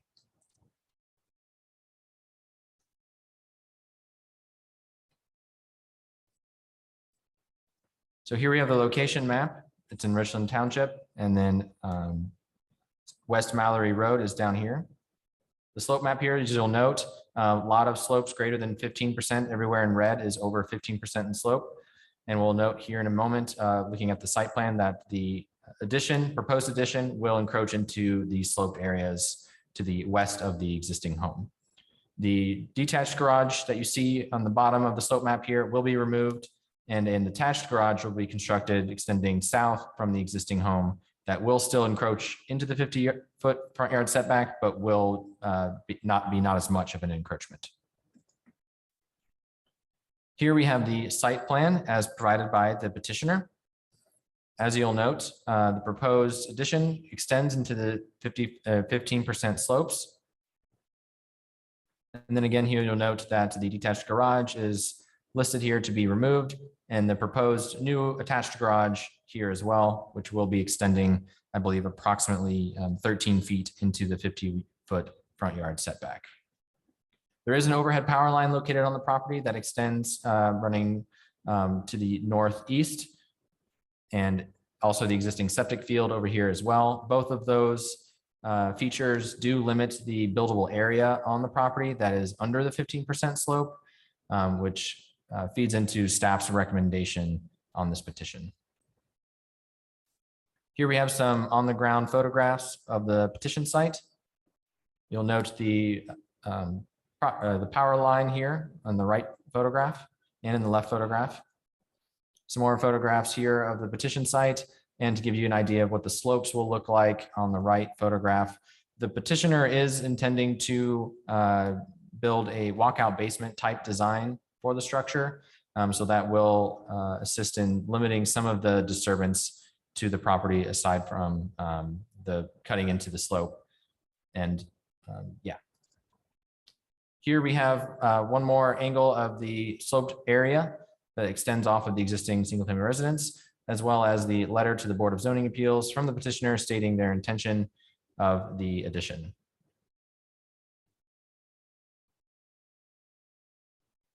Finally, here I've included just a copy of the subdivision plat. It is tract number 3 of the Robert Hone minor subdivision. And you note that there is an existing easement in case there were any questions about accessing this property. It does have a platted easement. All right, that brings me to staff's recommendation. Planning staff is recommending approval of the front yard setback variance request, as well as approval of the buildable area 15% slope variance request. citing that the petitioner is reducing the current front yard setback encroachment of the existing detached garage through the submission of a demolition permit for the older detached garage structure. And then for the buildable area, citing that practical difficulties have been met in that development of the areas less than 15% slope are constrained by an existing overhead power line, as well as the existing septic field. And the petitioner is minimizing slope disturbance by building into the existing slope through the walkout basement type design instead of just clear cutting and grading that area down. I will now take any questions. Do you have questions? Does the board have questions for Mr. Myers or any of the other staff? And that includes you, Dee. I have no questions. I have none. Okay, Mr. Loftman and then Ms. Owens. As I understand it, you cannot administratively approve this 15%, but you're recommending we approve it. But if I'm reading this correctly, it says the petition site is constrained from, or there are other areas on the property that could accommodate the expansion. So I'm a little surprised that they could expand in an area that wouldn't include the 15%, but you're recommending approval of the variance. Can you help me understand? Absolutely. And thank you for pointing that out. That was an older version of that paragraph that I forgot to correct. So essentially, at first glance, it looks like a lot of the property is available for buildable area standpoint, especially considering the slope map here that you can see on the screen. There looks like there's plenty of area to the east of the structure, as well as to the north that could accommodate such developments that the petitioner is proposing. But upon going to the site in person and seeing for the exact location of the overhead power line and seeing its height, it was determined that the area that was previously determined to be suitable for an expansion was not as suitable as previously thought. Therefore, it is our recommendation that given the constraints as we saw them on the actual site, that we would recommend approval. Okay, I think I followed that, and let me make sure I did. So are you saying that on on closer examination, there really aren't other areas on the property that could accommodate the expansion? Correct. Okay, thank Okay, you. thank That's you. a big help. Thank you, Ms. Owens. Yeah, I was just saying that I didn't have any questions. Thank you. Thank you. Okay, so then is the petitioner here or the petitioner's representative, sir? Please come up and sign in.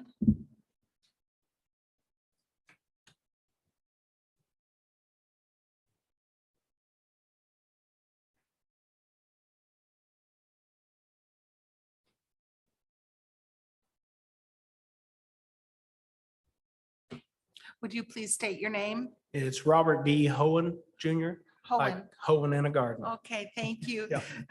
Thank you. Hohen in the garden. It's Would a you hard one. Please raise your right hand. Do you swear to tell the truth, the whole truth, and nothing but the truth? I do. Thank you. And just tell us what you'd like to do and your reasons for it. So several years ago, we started the process of building the house or looking into it. Decided we were going to buy a place, and the market went crazy. So we figured, okay, we better go build. We got this land. I had a company come out and was going to build it, and he looked at the slope and he's like, yeah, that's it's over the 15, but we could probably get this going, and I said, okay. Well, I ended up not using him or nothing. Year goes by or so, we designed our own house, had a guy come out, built it all, or designed it all. And another situation about the front, which I wish I could have built out front, but there's a septic finger system and tank out there too. So our only spot was to go out the back. And I'm actually building the basement deeper than a normal basement, just to accommodate for some of that slope, to try to get.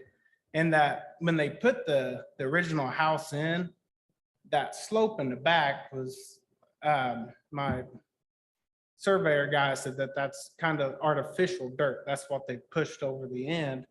And that's why that slope seems so bad, but it's still over the 15% slope.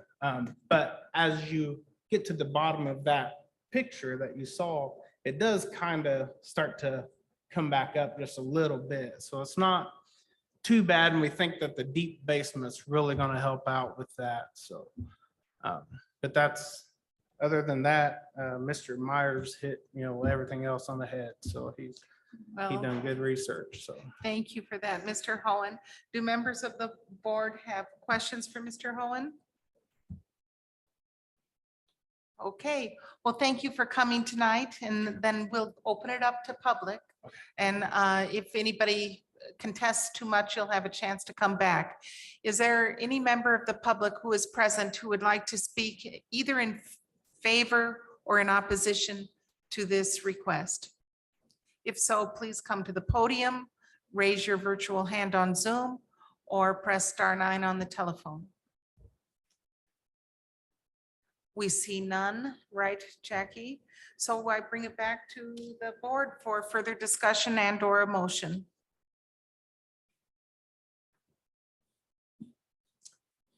I think we can make a motion on this. Oh, that'd be great. That would be good, yes. I move to approve variance 22-30A and 22-30B having to do with a front yard setback variance and also the buildable area 15% slope variance to chapter 804. Second. Okay, it's been moved and seconded to approve VAR 22-30A front yard setback and 30B buildable area. A motion has been made to approve. A vote in favor is a vote to approve the variances. Pamela Davidson, Yes. Margaret Clemens. Yes. Skip Daly, Yes. Guy Loftman, Yes. Dee Owens. Yes. Motion carries 5-0. Thank you, Mr. Hohen, for coming, and Mrs. Hohen. Have a beautiful build. Okay, thank you. We're going to move now. There are 3 variances concerning the Porthole Tourist Cabin. Their variances 22-31A, 22-31B, and 22-31C pertaining to minimum lot size, front yard setback, and tourist cabin, condition 48D4 to chapter 802. And this concerns, as I said, the Porthole Tourist Cabin at the 8900, roughly speaking, East South Shore Drive parcel. I'm not going to read that out. Owned by Lake Lemon Phi LLC. And Ms. Casilius, oh, great. We'd like to hear the Porthole story. All right, thank you. Okay. Okay, so we saw this a few months ago. Oh, not a few months ago. It was in May. The Porthole Inn, their tourist home and cabin, received an approved use variance for tourist home or cabin use for short-term rentals. So they were required to submit a commercial site plan, which is the next step for a tourist home or cabin. We knew that we would be looking at variances. We just didn't know exactly how many and what. So they got their certified site plan from Deckard Land Surveying. So we have 3 variances here that we're looking at tonight. The minimum lot size in the suburban residential zone is only required if all the other design standards can't be met. So since there are other variances that are needed, the minimum lot size is also required. So the property is 0.19 acres and the minimum lot size for the SR zone is 1 acre. This is not particularly unusual for the Lake Lemon area. There is a front yard setback requirement from chapter 804.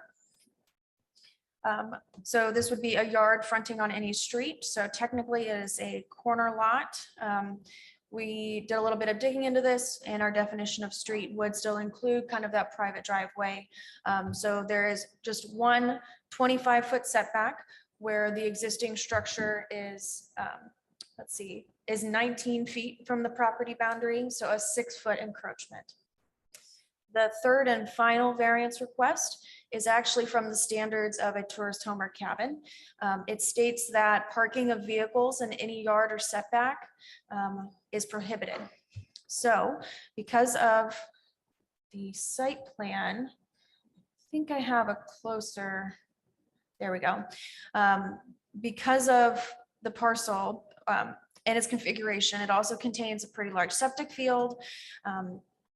All of the parking for the cabin is located within that front setback.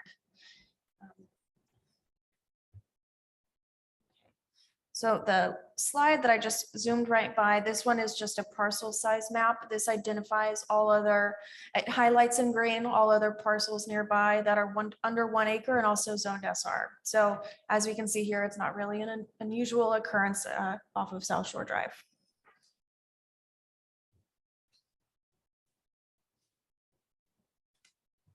So staff is recommending approval of all three variances, 31A, B, and C.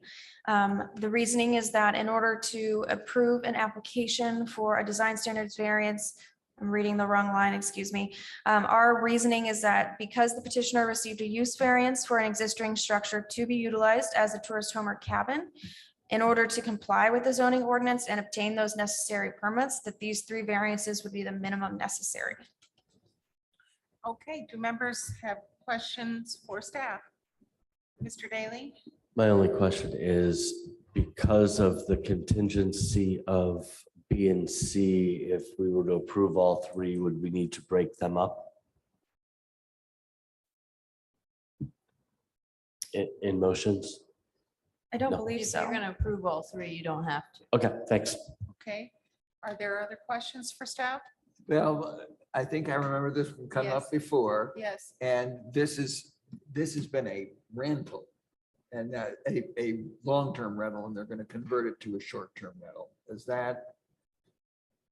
I'm not sure if it was a long-term rental at any point. So long-term is over 30 days.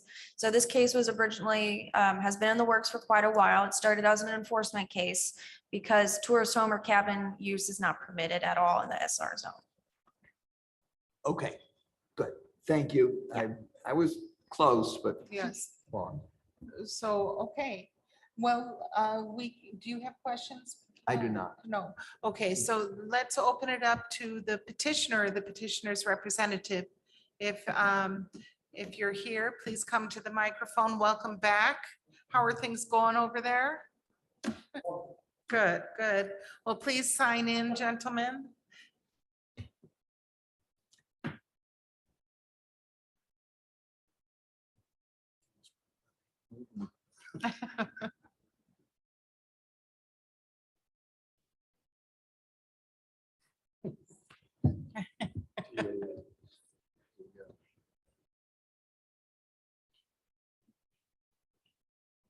And if you could state your names.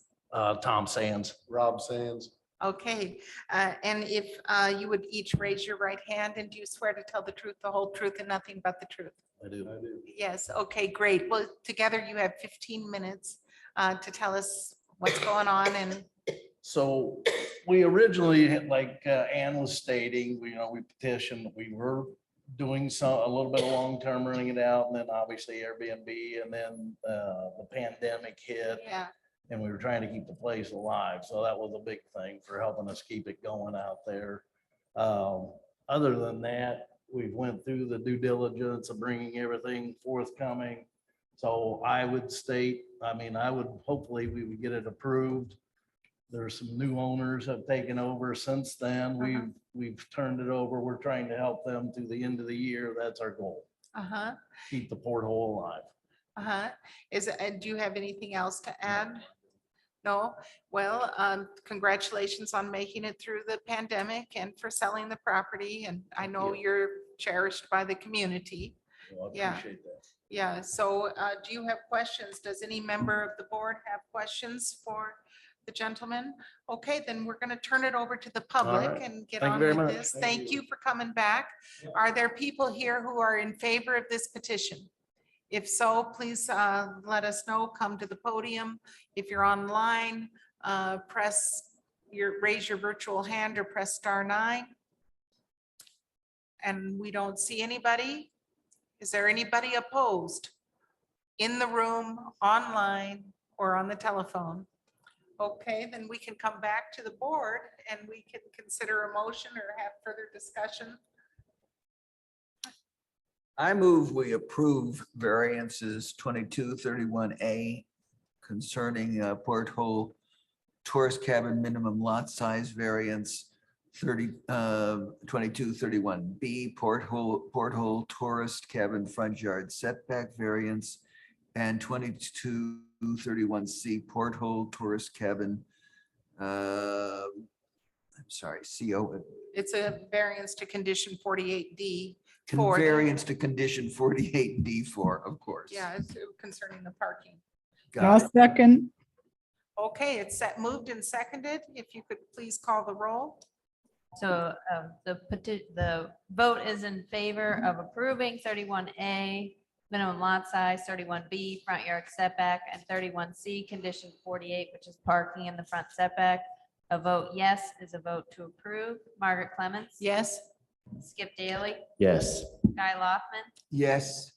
Dee Owens? Yes. Pamela Davidson? Yes. Okay, motion passes 5-0. Thank you, Tom and Robin. Thank you for making it a special place. Take care. Thank you.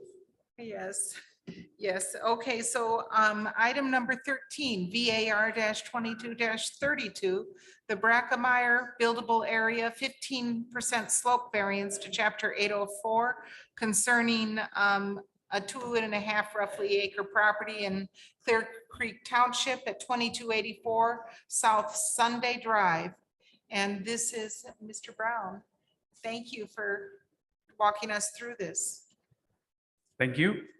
This variance request was triggered by a residential building permit R-22-769, which was filed with the purpose of constructing a new home on a currently vacant lot.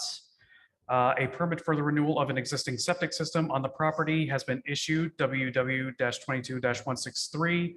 A permit has also been issued for a driveway entrance, RW-22-230, but final inspection is currently on hold pending the decision of this variance.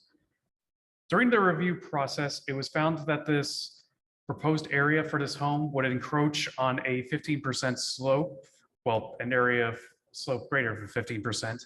Due to this, the variance was applied for. However, during the research process, it was found that back in at least 2005, as seen in the picture on the right, that this area was part of a baseball field, and the slope on this lot is considered to be man-made due to that. The construction plans for the home also include a walkout basement, which will work with the slope and reduce land disturbance during the construction process. Here we see on the left a sort of zoomed in plan of the proposed residence. And and on the right, we see a site plan that kind of shows the dip that the slope causes. But again, a walkout basement is proposed, which will significantly work with the slope and reduce environmental damage. So due to this, we recommend approval of the variance as there's no practical way to build on this property without building across an area of slope.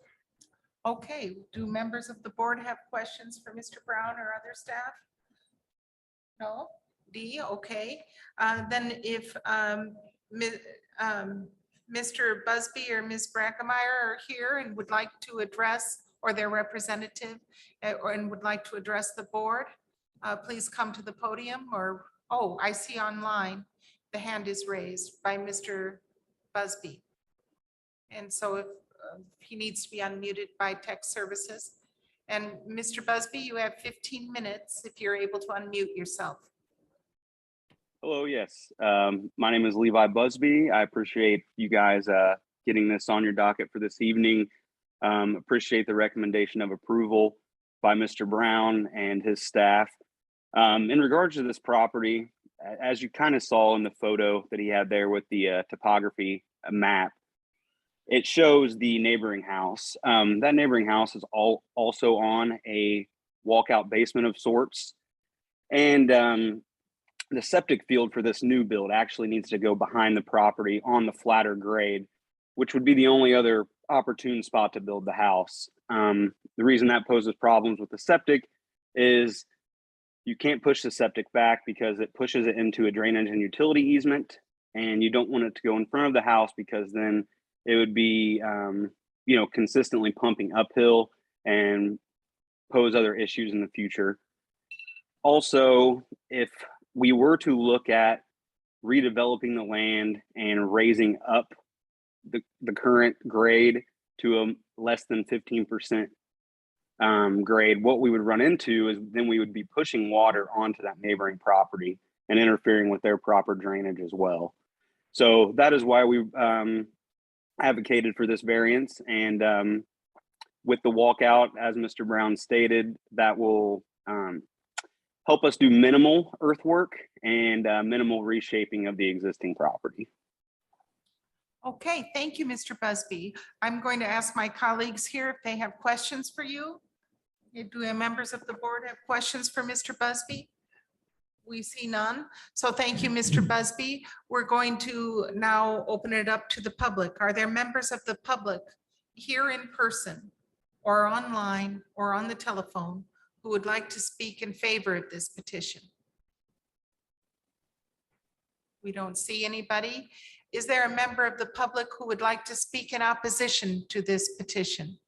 Please make yourself known here publicly or online or on the telephone.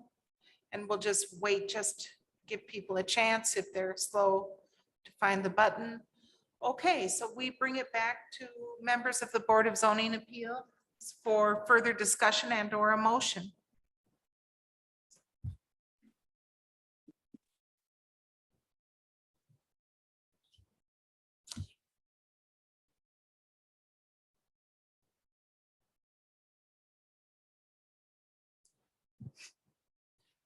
We're looking at you expectantly. We're looking at me. Hopefully. I will, Yeah, go right ahead. Oh, that would be great. and variance 22-32. I will motion for approval. End of statement. Because of practical difficulties. Yes. Sure. Is there a second? Yes, second. Okay, Ms. Nestor Jelen. Okay, it's been moved and seconded to approve VAR 22-32, Brackmeyer buildable area 15% slope. A vote in favor is a vote to approve the variance. Skip Daly, Yes. Guy Loftman, Yes. Dee Owens, Yes, Pamela Davidson, Yes. Margaret Clemens. Yes, Motion carries 5-0. thank you, Mr. Busby. Thank you. Yes, thank you. Yes, thank you. Thank you all very much for hearing our variance. Have a great evening. You as well.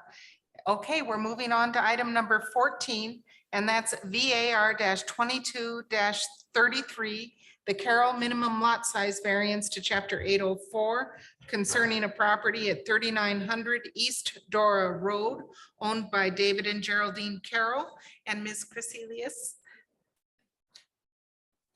Thank you, Margaret. Thank you, Anne. Okay. So the petitioner is requesting a minimum lot size. This area requires, so the area is zoned agricultural rural reserve, so it does have a minimum lot size of 2.5 acres. The property is currently 1.33 acres and is unplatted. So the site was originally developed with a single family residence, and it did experience a fire earlier this year. So the intent of the variance request is to rebuild a stick-built single-family residence. It will be utilizing the same footprint, so it was considered pre-existing non-conforming under Chapter 803 since it didn't meet minimum lot size. And they are still utilizing the same footprint, but the height will be, they're wanting to add a second story. So that technically removes the pre-existing non-conforming status. And obtaining this minimum lot size variance, they'll obtain it once and it will run with the land. So a review of the surrounding properties zoned agricultural rural reserve. This is about a 0.6 mile buffer. It does show a few other parcels in the area, but not too many that are also under the 2.5 minimum.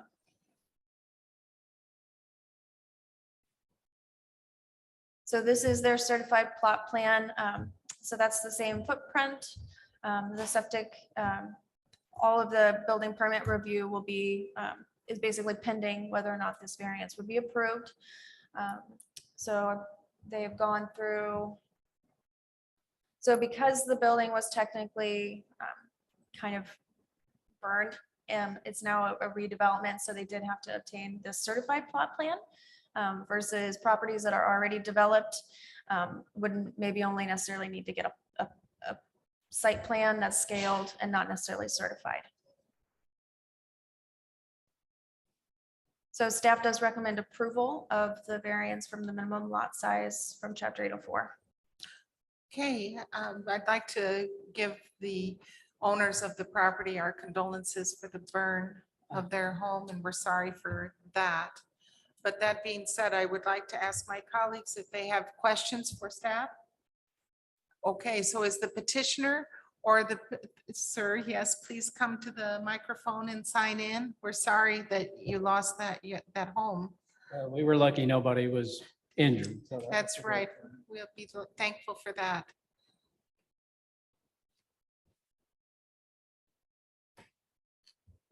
And would you please state your name? Yeah, David Michael Carroll. And please raise your right hand. Do you swear to tell the truth, the whole truth, and nothing but the truth? I do. Thank you. So just tell us what you want and Well, so we bought the house from our, some friends of ours who in 2020, when the pandemic hit, I work in healthcare. My whole family works in healthcare. And so there was a lot of panic going on, and our elderly neighbors wanted to sell the house. So my wife and I took a chunk of my retirement to buy it. That's going to be our retirement location. And then in February of this year, we had the fire that destroyed it. And all we're asking is just to rebuild where it's at. We're not going up a true second story. We're just going to have 16-foot ceilings instead of 8-foot ceilings, and then a little loft area in the back for our grandkids' playroom and me an office so I can work from home some. So that'll be nice. and that's really all we're asking for. Well, thank you for your service throughout Oh, all you're this welcome. crisis. And I'm You're sorry welcome. that this happened to you during that difficult time. So I'm going to ask my colleagues if they have questions for Mr. Carroll. No? And okay, well, thank you for your testimony. If I could say one thing, Yes. being in healthcare, and I don't Yes. want to take your time, but Yes. I know the notes from these meetings don't show compassion, but the compassion that you guys showed to that gentleman earlier who was caring for his mother should be documented somewhere. So Well, thank you for that. sir. We- And I know he really appreciated that. Yeah, and we So, are a community, and even though we're sitting here behind the desk, you know, we're trying to help our community and Right. weigh everything, and we know it's not easy for Yeah, and we everybody. appreciate the folks down at the planning department. They really, they had to spoon feed me because I've done my best to stay out of courthouses my whole life. So I really didn't know any of the process, so they were very more than helpful. So Well, thank you, Mr. Carroll. Well, now I'm going to open it up to members of the community. Are there members of the community who would like to speak in favor or in opposition to this petition? If so, please come to the podium, raise your virtual hand, press *9. If not, we can entertain a motion or further discussion. I move we approve variance 22-33 Carroll minimum lot size variance. I'll second that. Okay, we have to give the reasons, and the reasons are practical difficulties, and that the proposal will cause the least harm or aggravation to the soil and neighbors, and that there are economic considerations as well, and that this is the minimum variance necessary to eliminate practical difficulties in the use of the property. So, and it doesn't promote any conditions detrimental to the use of this property or surrounding properties. Does that satisfy it? Okay, so would you please call the roll? It's been moved and seconded to approve VAR 22-33, the Carroll minimum lot size variance in chapter 804. A vote yes is a vote to approve. Guy Loftman, Yes. Dee Owens, Yes. Margaret Clemens. Yes. Skip Daly, Yes. Pamela Davidson. Yes. All right, motion carries 5-0. Thank you, Mr. Carroll. Thank you. Good luck in your home, and I hope it's everything exceeds your expectations. Thank you. Okay, so we're moving on to item 15. We're moving along here. It's VAR 22 34. Can we discuss these together? Okay, and variance 22 36 for Arnold General Contractor, a use variance for Lot A and a use variance for Lot B concerning properties at 7850 North Wayport Road and 7854 North Wayport Road. And Mr. Myers, we look forward to hearing from you about these. Thank you. All right, so this one's a little bit different. This is a use variance request, not a design standards variance request. So the conditions or standards that must be met to receive staff support are a bit different. Instead of practical difficulties, there is hardship or unnecessary hardship. So that is one distinction that I'd like to point out before beginning. All right. So this is VAR 22 34 and VAR 22 36. Both of them are the Arnold General Contractor use variances to Lot A and Lot B of the property located at 7850 North Wayport Road and 7854 North Wayport Road. The request is for two use variances because they are two separate lots of record to establish a general contractor business at this location. Lot A is 6.65 acres and Lot B is 6.21 acres of the former Worms Way Type A plat. The petitioner desires to relocate his general contractor business, which is currently located at 3440 South Leonard Springs Road, to the subject property. It's zoned agricultural rural reserve and was originally developed pursuant to a 1995 special exception for agribusiness to allow for the establishment of Worms Way. So general contractor is defined in Chapter 802, and it is listed as permitted use in the following zoning districts: general business or GB, light industrial LI, and heavy industrial HI. It is listed as conditional use in the agricultural rural reserve zoning district. However, looking at Chapter 813, which talks about conditional uses, it specifies that a general contractor as a rural category. So the standard definition of a general contractor does not apply for this particular use in this zone, only a rural version of it. We can expand on that if we have any questions in a bit.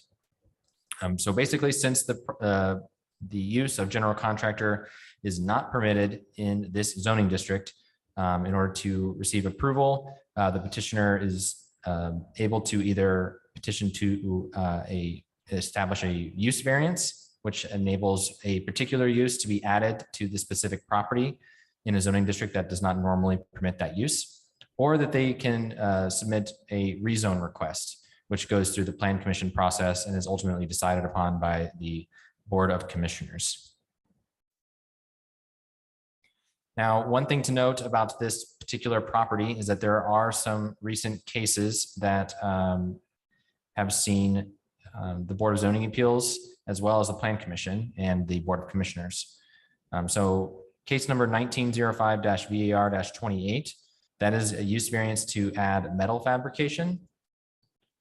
That was approved by the Board of Zoning Appeals by a 3-2 vote on June 5th, 2019.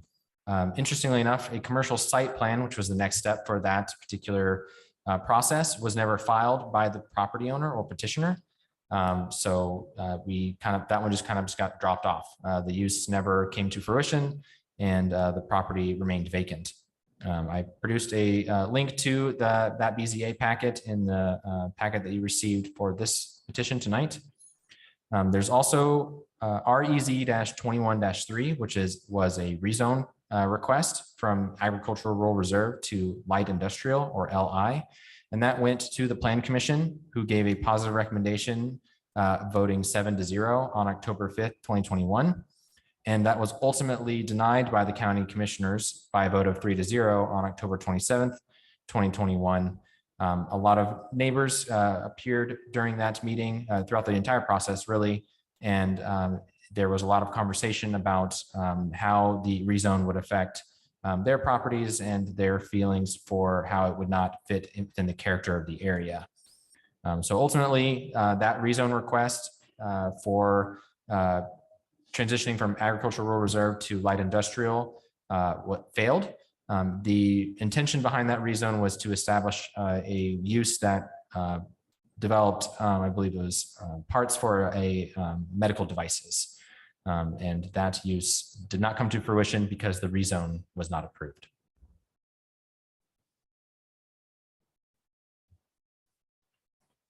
Okay, so getting back to some of the details of the property itself, it is the former Worms Way site. It is located on Wayport Road. Here we have the slope map that shows the structures as well as some of the areas that are over 15% in slope on the property. And here we have some aerial pictometry of the petition site, as well as a general area of some of the residences in the area. Some on the ground photography here as well of the vacant Worms Way property. You can still see some of their signage remains as well as the structures. The structure on the south end of the property, which is in this picture, was built in the 90s. And then the lot to the north was developed later on, I believe in 2001, to accommodate the expanding business of Worms Way.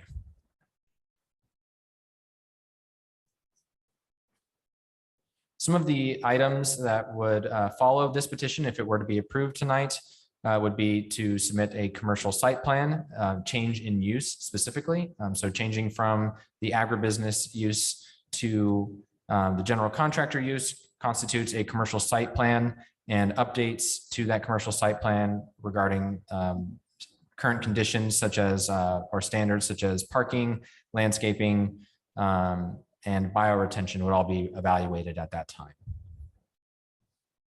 Just more photographs here of the petition site and the structures existing there, as well as getting an idea of how the site looks on the ground related to tree line and just the site itself. All right, here we have the petitioner's letter to the Board of Zoning Appeals stating their intent and their requested variances for the use variance to allow general contractor, as well as the consent form to the current owner of the property. Since the petitioner is not technically the current owner, we require consent letters in order to proceed with the filing of the petition and the presentation of the petition. Next, I have some items here that cover the petitioner's plans for the property. So these are just rough depictions of the site plan that they intend to implement. Building A is the south structure, building B is the middle structure, and building C is the northern structure. And this is all included in the packet as well that was produced. So they are intending to store some equipment behind building C, which is in the north, as well as do some work in the other areas. They intend to park vehicles between buildings A and B. And the other images that you see here on the right side of the screen on this page and on this page are of the existing business, which is on Leonard Springs Road. So kind of showing you how they want to tailor their current use at that location to a new location, which is the petition site. Here I have also included the Worms Way Administrative Type A subdivision plat, which indicates that both lots are individual lots of record, as well as other details such as easements and lot dimensions. And here I have included a use table for the RR zone. So all of these uses here are what are permitted in the agricultural rural reserve zone. You'll note that in here, general contractor is listed as conditional. Again, that's general contractor rural, which specifically requires there to be a residence on the property. So since they don't fit that specific classification of rural general contractor, they have to go through the use variance process instead of the standard conditional use variance process, which you would see normally for a use that is listed here with a C for conditional. The columns that have the little I, that's just the level of intensity that's related to that specific use. We use that for different applications, but I don't believe that that's really too much to think about with this petition specifically. Okay, that brings me to staff's recommendation. Due to the criteria that use variances normally have to follow, the 5 criteria A, B, C, D, and E listed within the agenda packet. Specifically, item D, which is the strict application of the terms of the zoning ordinance will constitute an unnecessary hardship if applied to the property for which the use variance is sought. Planning staff is recommending denial of both use variance requests, citing that there is no substantial evidence that the property cannot be utilized under one of the permitted uses listed in the Ag RR zoning districts, and therefore does not meet criteria 812-5D. I will now take any questions. Do members of the board have questions for Mr. Myers? I do, yes. Thank you. So you're saying that the variance, do I get this right? You're saying the variance is not needed. So what are we doing here? Kind of, is that it? Let me clarify. So normally, so on the use table, general contractor is listed as conditional. So normally when we see that, it means that we go through the conditional use variance process, which is very similar. They would have to produce, the process is very similar to tonight. It would just be a CDU variance request, and they'd have to meet special conditions that are outlined in Chapter 813. But because in Chapter 813, the use of general contractor is specifically classified as rural, meaning that it needs to have a primary residence, we have to do a use variance. And that's what they're petitioning for, tonight. Does that answer your question? Kind of, sort of. I'll keep listening. As I read the material, I didn't get it, and I'm not sure I still do, but I'll keep listening. Thank you. The difference is, D, if I might, and staff can correct me, is that he doesn't live on the property. No, I understand that. But, okay. Okay. Yeah. But is that saying then that there's no way this can be done? I guess maybe that's my ultimate question. Yeah, let me clarify. So this is the standard process for when a use is not permitted on a property. So if you're looking at the use table and there's a blank space for a particular use, say, for example, event center is not listed as a permitted use in a particular zone. If you wanted to do an event center in that zone on that property where it says it's not permitted, this would be your avenue for the use variance. It's a higher bar to get over due to the criteria that has to be met. But you can still petition for it and try for an approval by the Board of Zoning Appeals. Okay, thank you.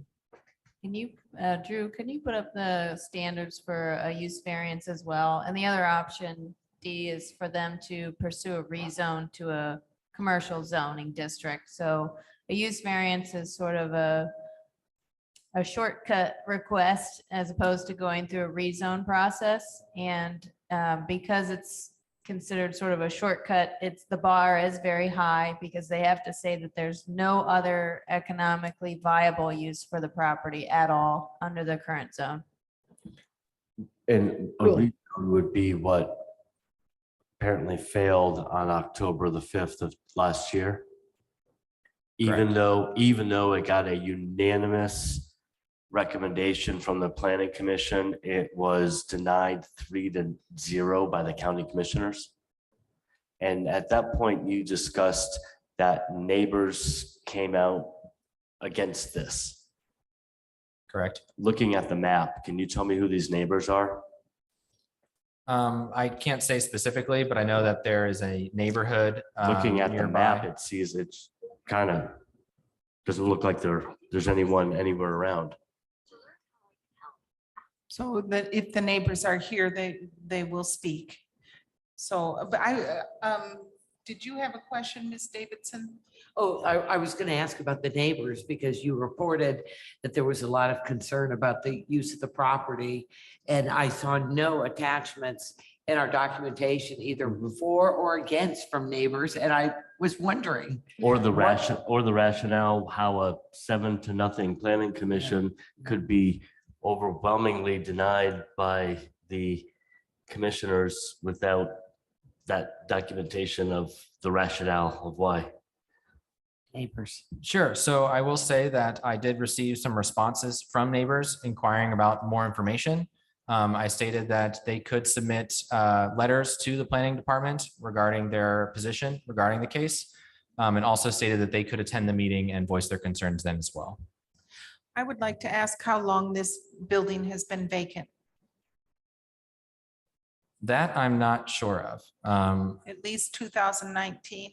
At Because, least, yes, from at least the other, the previous variance oh, petition. it's 8 years, give or take. Okay, 8 years. Okay. I thought Wormsway went out of business in 2017. So then that would be 5 years?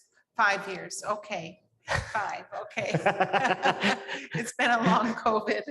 Okay, are there any other questions for staff? Mr. Loftman? Yeah, I'm looking at the recent cases. Those both concern this property, is that right? Yes. Okay, Correct. thank you. Okay, so it's time to have the petitioner or the petitioner's representative come up and address the Board of Zoning Appeals. I see there's a Mr. or Miss Martin on Zoom as well. Do you know who will be speaking for the petitioner, Mr. Myers? The petitioner is listed as John Arnold. Okay, No, it's AH and SH LLC, Martin Height for AH and SH LLC. We're the petitioner. oh, yes, Mr. Well, is your name, well, would you please state your name, sir? My name is Martin Height, HEYDT. Okay. I own AH and SH LLC, the property owner. Okay, would you kindly raise your right hand, and do you swear to tell the truth, the whole truth, and nothing but the truth? I do. Oh, thank you. And would you just tell us what's going on over there, what you want to do, and why this property is where you want to do it? Yes, yes. Thank you for the opportunity. First of all, just a few questions that were asked while I was listening there. The property's been vacant for 7 years. Okay. The way I understood it, and now I have a little more clarification from Drew, a rural general contractor is allowed in an ag zone. And now I understand what, because he's not going to live on the property, there's no way to live on that property, commercial property. He is basically petitioning, I am or he is together, to allow a general contractor, not a rural general contractor, which requires a little more information. So what I'm going to first speak to the reason of the denial, that no substantial evidence exists, that it cannot be utilized under one of those permitted properties. The property's been for sale for 7 years. There's not been one of the listed type businesses on the table on whatever page it is, 92, I think, that has made an offer on this property. There's a lot of reasons for that. First of all, it's not economically feasible. You have to use the structures. You're certainly not going to tear them down. You could not open a fruit farm there. You cannot open a Christmas tree farm. You cannot open, they're just not economically feasible in any way, shape, or form. Okay. So the property's been, like I said, listed for sale for 7 years. The only company that's made an offer is John Arnold and his company, Arnold Asphalt LLC.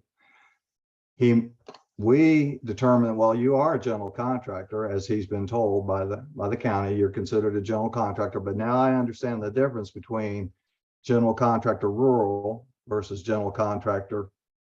That's the variance we're going to seek. Can he go in there as a general contractor? What does he have to do that? Okay, so I want to make that real clear. It's been on the market for 7 years. Now I'm going to speak to the reason to grant the variances. Financial hardship. Since the property's been vacant for 5 years, it's been on the market for 7 years. Wormsway was in there for 2. In the 5 years it's been vacant, I've invested $800,000 in maintenance, upkeep, et cetera, including 200,000 in property taxes. So in the 5 year, if that's not the definition of economic hardship, I don't know what is. That's not sustainable forever. Neighbors, you mentioned neighbors had spoke out against the light industrial zoning before, and I understood that, but many of those same people said, we really appreciate how nice you keep the property looking. Well, it's not sustainable forever. It just doesn't make any sense for anybody to do that forever. John and his business fit perfectly. It's, as he points out, you can see it on the photos, but you have to study it. Where his current location is, the use of this property is almost identical. The way he parks his equipment and service vehicles, or it's almost identical to what he has now. He could literally pick it up and move it there. And as far as a gentleman mentioned, where are the neighbors? That's correct. The closest neighbor is almost 2 football fields lengths away. As far as any neighbor, as far as disturbing anybody, as far as interfering with what anybody does or anything like that. And I'd love to hear from neighbors. When we were in there as Worms Way, I was the founder of Worms Way. We had full endorsement of the homeowners association. Nobody ever complained about anything. And you guys are great neighbors. Yeah, sure, do what you want. So, that's really my piece. And I understand what we're applying for is a variance to have a general contractor, not a rural general contractor, but a general contractor in the ag zone. That's really what we're seeking. Okay, well, thank you, Mr. Height. And we appreciate your testifying before us. Do members of the board have questions for him?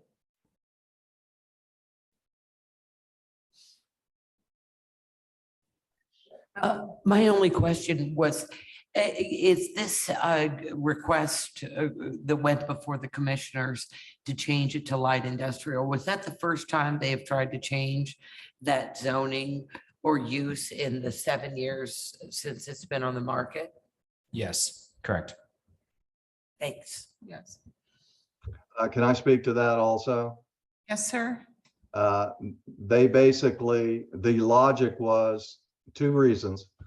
The closest light industrial property is 4.5 miles away as the crow flies, and the homeowners association is absolutely against it. So rezoning to anything, including general business, is not going to happen.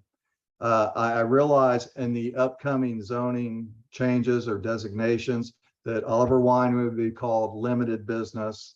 They're now called pre-existing.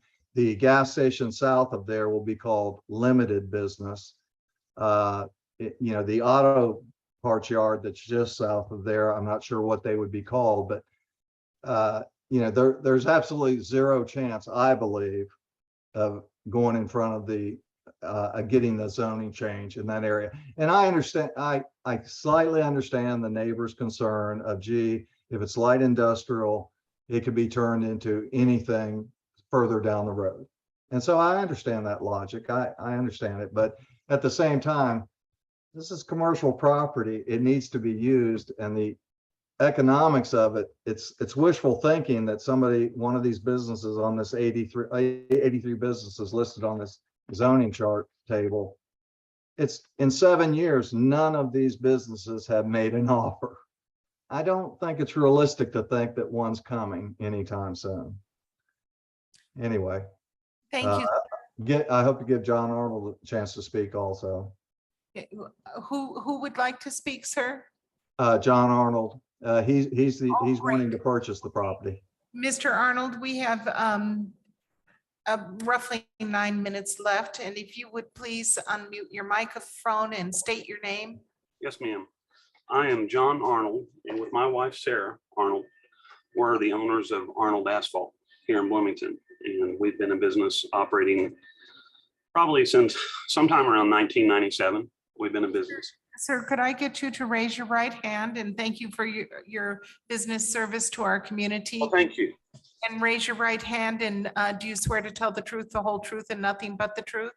Yes, I do. Thank you.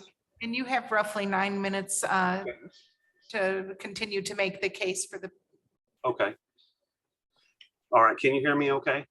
yes. Okay, I wrote a little, memento here, and I want to address you guys. And first of all, thank you for listening to us tonight. And Martin, thank you. He's very etiquette about the way he spelled all that out. We've been a husband-wife team operating this business since around 1997. We started the venture together 24 years ago, and we've been servicing our community, their community needs, by servicing residents and commercial projects all around the marketplace without wavering in our commitment to excellence. Our line extensions of business pertain solely to asphalt maintenance and installation out in the field, not production or manufacturing on the site. We want to be very explicit and be on the record that we do not manufacture asphalt or asphalt related materials or products, and do not intend to expand our business at that location for any of those purposes. We do, however, seek a place that has the accommodations we need to run our current business. Our services takes us through Monroe County and surrounding counties abroad. Nothing we ever do is performed where we reside. At my current location, I have received a letter from the Monroe County Planning Department that infers because of our size and our growth, I must rezone to GB, light industrial, or heavy industrial, or relocate. We have come to learn it is nearly impossible to rezone here where I am because I am in an RE1 zone. After educating ourselves, we have done a lot of legwork and looked around before choosing a location where we would be close to family. My wife's family lives within a mile or two of that location, and something that would suit our needs. That Worms Way building, it suits our needs. And we believe that that location, which has a complete covering from all sides and is discreet for our operations. As you are aware, the property is currently zoned AG, but does allow general contractors and has restrictions. Our sole purpose is to expand to this location because where we currently operate, it's an RE1 zone, and we become too small for our operations here. If we're denied the variance to continue operations, we do stand a very real chance to be in serious financial hardship if the variance we seek fails. The BZA should be aware of potential fines being levied against Arnold Asphalt unless I expand my business outside of a non-conforming usage right, which was granted in 2010, which prevents me from having larger buildings and more space to house and maintain my equipment for our work and to park vehicles and support our employees' incomes and tax-based support for our community. For us, expanding to a larger facility plat that allows businesses is my only viable option at this time. And the market does not lend itself to anything that I see as a proper fit for us other than the location that we seek a variance on. I know tenure is a word that is an academic word used in professors and colleges, but I have to admit, I have many employees who I feel have tenure here because they're loyal, they have integrity, they have character and work ethic, and have been with us for many years. They depend on us, and they depend on this as much as we do. Thank you. Thank you, Mr. Arnold. Thank you. Is there anyone on your team who also would like to speak? Is your wife wishing to speak? Yeah, my wife is present. Sarah, do you want to say anything? I just want to say that. Sorry, I need to swear. Could you state? Sorry. And raise your right hand. State your name. Sarah Arnold. And do you raise your right hand and do you swear to tell the truth, the whole truth, and nothing but the truth? Yes. Thank you. Okay, sorry for interrupting you. That's okay. I'm Sarah Arnold. This property would be great for us to run our business from. We have very loyal employees, and it would just be, great for us to and have a big opportunity to be running our business from here. Well, thank you very much for speaking with us tonight. I'm going to ask my colleagues if they have questions for you. Yeah. Mr. Loftman. Hello, Mr. Loffman. Greetings. Thank you. Yes, sir. At the start, you said something that if it's in these materials, I missed it. You have a current location, but you've been told Yeah. that you cannot continue to operate there Yes, that's correct. Yes. by county authorities? Yeah, I've received yellow and red letters. To bring you up to speed here, I had put a carport up. I did not request a permit. I put it on, it could be moved. And they came in and I told them that. And then they asked me how many employees I have. And then from there, we're here. Because you, from a planning position, was this the planning, what authority has said no? Is it the plan department? I guess. Ann Creelis was, and Rachel was two of the people that had contacted me and basically told me I had to ask for a conditional use permit. And when I did, then they went to asking me how many employees I have and things of that nature. And they sent me a letter saying that the conditional use permit was denied and that I would have to re-seek zoning to general business, heavy industrial or light industrial, or relocate. And so, based upon counsel that I had received, I was informed of how difficult the process is to go through an RE1 zone to rezone to any of those three possibilities. And we were looking for property at the same time, trying to be compliant. And it just so happens that we stumbled across Worms Way, previous Worms Way, and called the owner up and got the keys and went down there and walked the land and looked at it. And it just seemed like it was a perfect fit for for our business, because we're on a 2-acre plat here. And in 2010, I had bought this property in 2008. In 2010, I went through the BZA and Greg Zodi, who was running he was the head of it, I guess. He had granted me what they call non-conforming. Okay. So basically what people know as grandfather clause. And in that regard, they have restrictions like you can't increase your size. You can't, when I built a carport, I didn't really think that I was violating any laws because I didn't put a floor in it. I didn't have plumbing. It was completely open. And there's a fence on the back side, but apparently I was mistaken. And so, to answer your question, that's why we're in this position and why we're seeking to comply and also aid and help ourselves to grow. In Martin's Wormway, it seems like a perfect opportunity. All right, that's a complicated situation and I appreciate you helping me get a perspective on it. You're welcome, Mr. Loffman.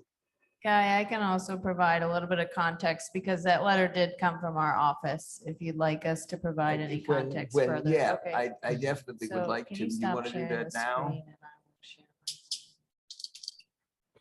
will share Because my confusion, my question is, if the county has said you can't operate where you are because of the number of your employees and so on and so forth, how does this property, which is not zoned any of those three things, the county said you have to be zoned to operate that kind of business with that kind of employees.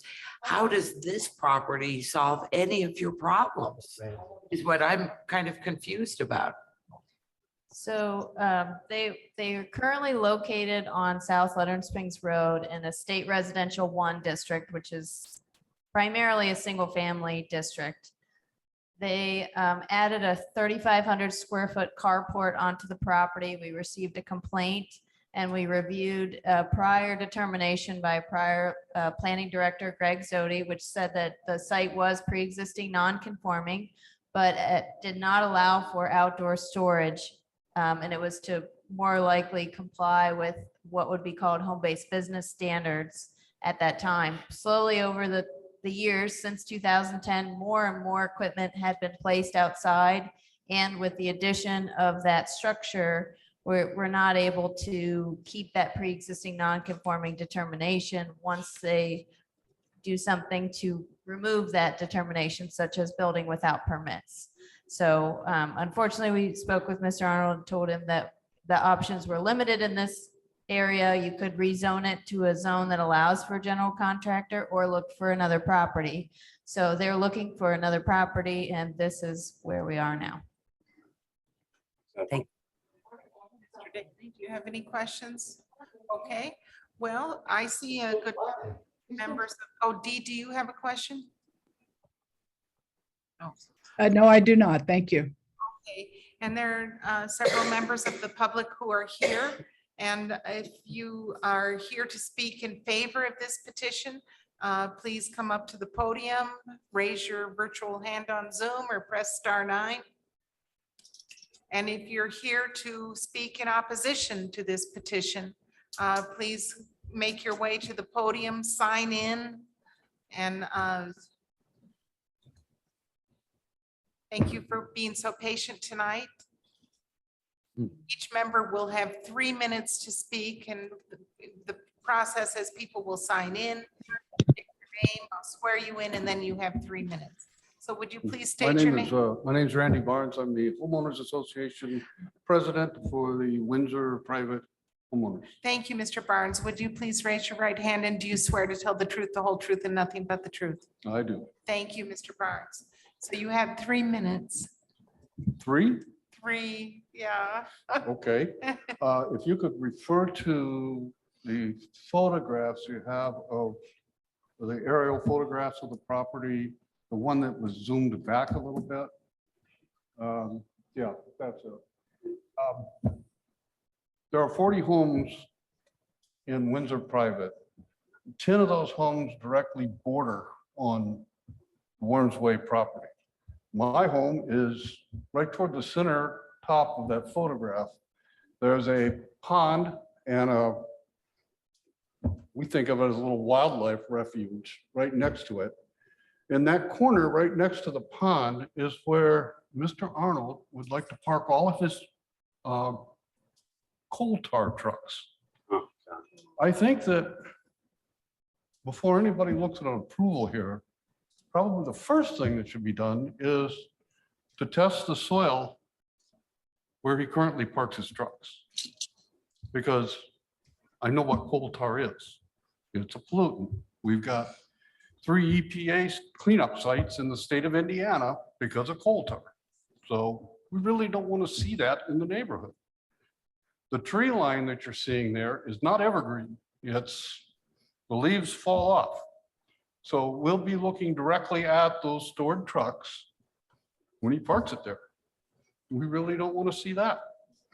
I feel for Mr. Arnold. I feel for Worms Way.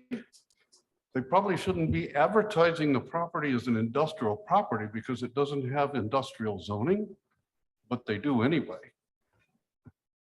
I really feel for them, but this isn't a good business for a non-industrial location. There are industrial properties in this county. Go find it. I don't understand. Really don't. Okay. Are you finished or? I do you could have- keep going, but I think I'm probably close to 3 minutes. Well, you have about 54. It's on the screen. You can see the clock ticking down. Okay, we're worried about the odor. There has to be some odor. It's tar. We're worried about visual aspects. We're worried about chemical contamination. This just isn't a good property to turn into a tar pit. Well, thank you very much. Mr. Actually, I'm going to ask for some clarification. Yes. Might be a little unorthodox, but could you possibly step forward? And there's the same map on this screen as there is on that screen. Could you point to me where you said those 10 homes are that directly abut the property? Could you, yeah, right here on this screen right here, which is the same as everything else. Show me where those, that is your home. Okay. Okay. So, oh, okay. Okay. So your definition of directly abutting the property, those homes is 3 acres, is 3 acres distance? I'm trying to understand So you said they directly abut the property in your sworn testimony. I just want to be clear that those are roughly your home is roughly 3 acres away from the tree line. Is that correct? Is that correct? No, that's about one. Okay, 2, okay, 2. Okay, We have to. have okay. him I go just back needed to the clarification because the map was not showing what you defined as directly abutting. And I was guessing 3 acres, but it's only 2 acres. Okay. Thank No, you. I can see But her. we need him in the microphone because otherwise. That's it's all- not that's all part I of the needed. record. Okay, That's all I so needed. I think that you're, that's, we understand that there are 10 properties that are abutting. Directly abut, yes. Yeah, directly up properties. Properties with Yes. the homes 2 acres away. Okay. Okay. 1 or 2 acres away, depending. Okay, so anyway, thank you very much, Mr. Barnes. Okay. Okay, and there's, we probably have 3 or 4 people online, and there are at least 3 more people here in person. So if the next person, sir, if you would come up to the microphone and sign in.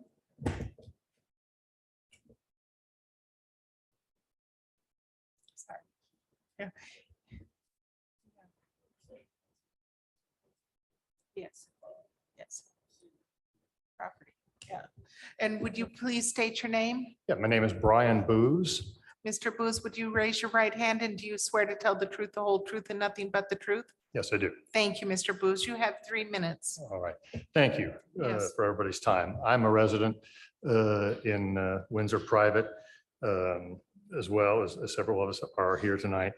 I wanted to kind of start with less than a year ago. Yes, we did go through a similar process with the rezone proposal to light industrial. I was involved in the middle of that, so we went through many of the discussions with some of the same crew. Eventually, that was rejected. When I look at this, and what I just heard from the petitioner was, they're being ousted by the county from their current location because of some pressure to rezone that particular property. They know that a past effort, recent one, to rezone to light industrial in this area failed. I see this activity, this variance request, as kind of another avenue to get a similar result without actually going to the rezoning process for this, because I think they know that would fail as it did the last time. So we're going through this variance request. But the variance itself, the request, is virtually identical to what a rezone to general business would be. I think this is just another path to that same result, is why it's being pursued in this manner. And I think all the same reasons that the last one failed, the harmful effects on the neighborhood, environmental, all that, which I think we're going to hear from several residents here in a minute. Those are still there. This is the same thing. It's just another path trying to get the same result, which failed for several reasons. We can look up that past case. When I look up in your own website, what would be allowed under a general business, which, like I say, this variance request is virtually identical to that. The door is just wide open for things. If not this particular applicant, being Arnold Asphalt, a next one, a lessee, somebody else. If this is applied to the property, the door is wide open for many, many, many things. So I think this request is, somewhat of a, I want to say, it's another way to get a rezone without going through the rezone process, is how I see it. We heard earlier from the current owner that no offers in 7 years and all that. That's a financial thing. That's not the property couldn't be used. If I price my own property that I own at $2 or $3 million, it'll sit on the market for 7 years. That's up to the owner of where's that line where I can drop it to sell the property. That's not the property could not be used as it's currently zoned. That's a decision on the part of the business. It's a business decision on the part of the owner of where is he trying to draw that line. You hold it up high enough, it may sit on the market forever. That's not a zoning hardship type thing. That's a business decision he has made on what price he's going to put on that property, and therefore it stayed on the market. So the other part, we just saw this picture, well, it's still up there. Included, we're talking about individual properties. May I interrupt? Your time has ended. Yes, sir. Okay, I'm Thank you. sorry. Okay, thank you for your patience and waiting for your turn to speak tonight. All right, thank you. Okay, thank you. And is there someone else present who would like to speak in opposition to this petition? And on the television, you can see the countdown clock, 3 minutes, and I'm sorry that we have to do that. I know, and the gentleman who is appealing will have an opportunity to rebut as well, just to let you know our process. So You can lower the We also microphone as have- well. so could you please, first of all, lower the microphone so we can hear you and state your name. Okay, my name's Irene Mixick. What is your last name? Irene Mixick, M-I-K-S-I-K. Oh, Mixick. Okay, so that check. Can you hear me okay? Yes. Okay. Okay, so, and would you please raise your right hand, and do you swear to tell the truth, the whole truth, and nothing but the truth? Yes. Thank you. You have 3 Okay, minutes. my husband and I, Gary, have lived in Windsor Private for 28 years. So we have a lot of knowledge, historical knowledge of the property. And one thing I think is very important to say is we live in a very pristine, quiet. There's all kinds of wildlife there, everything you can imagine. And it's just it's like a nature preserve, actually. There are like 40 homes there. And we've seen things change, but generally speaking, the property, the areas has been maintained its characteristic, his character.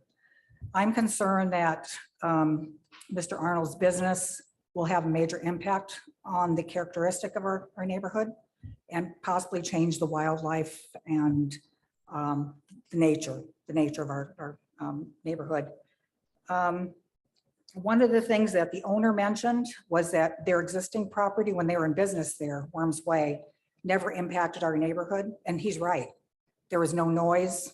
It was a business. It was an agriculture business, meaning they sold organic products.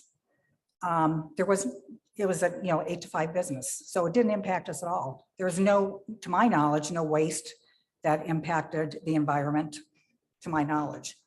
Again, it was organic business. So I'm concerned, as Brian Booz mentioned, I think it was Brian, that the asphalt company that Mr.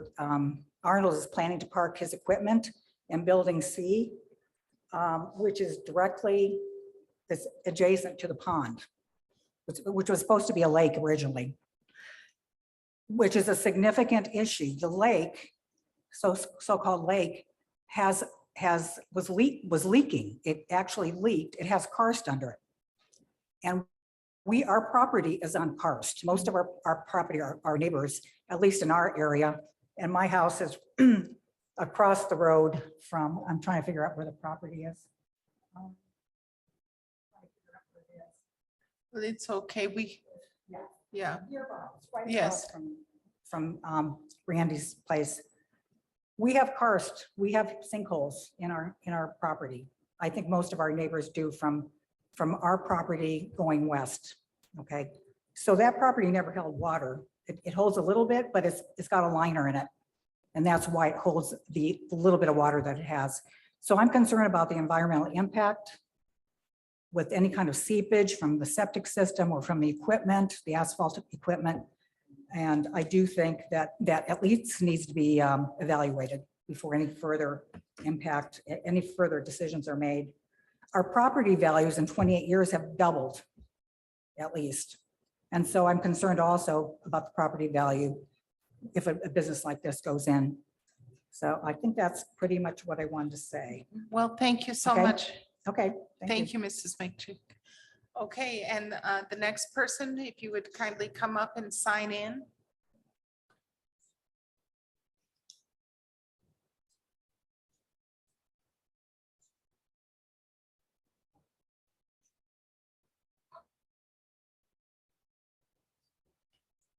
And state your name. Lorne Albin.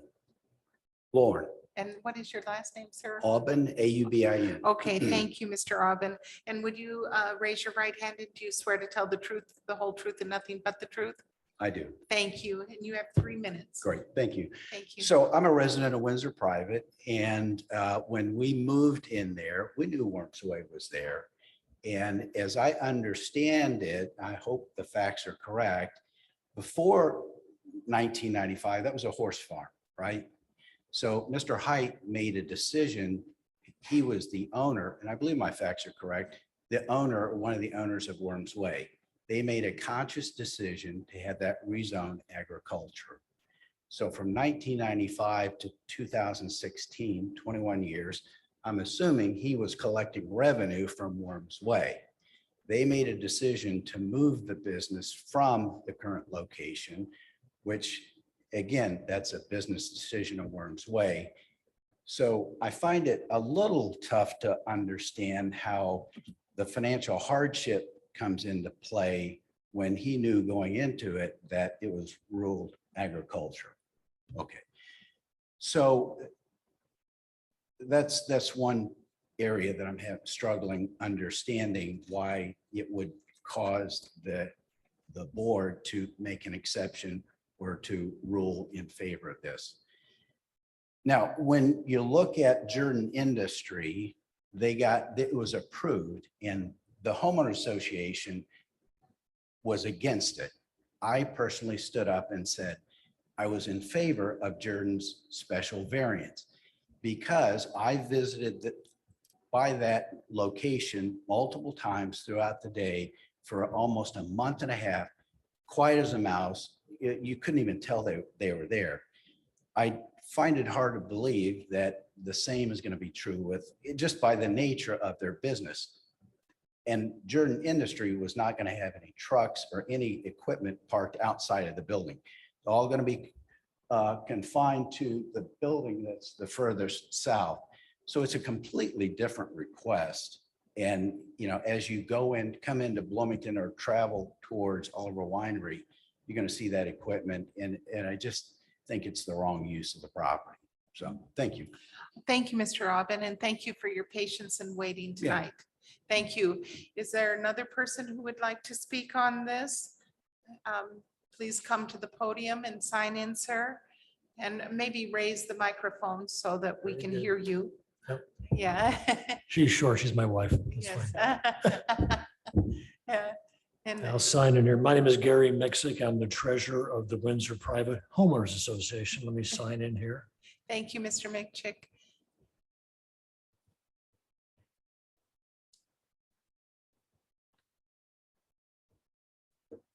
And would you raise your right?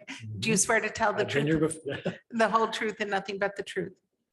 I do. Okay, thank you. And you have 3 minutes, sir.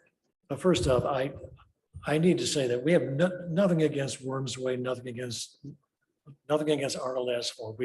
They're companies, they're businesses. Worms Way, as you heard before, was a very, very quiet company. But we have 35 residences in Windsor Private.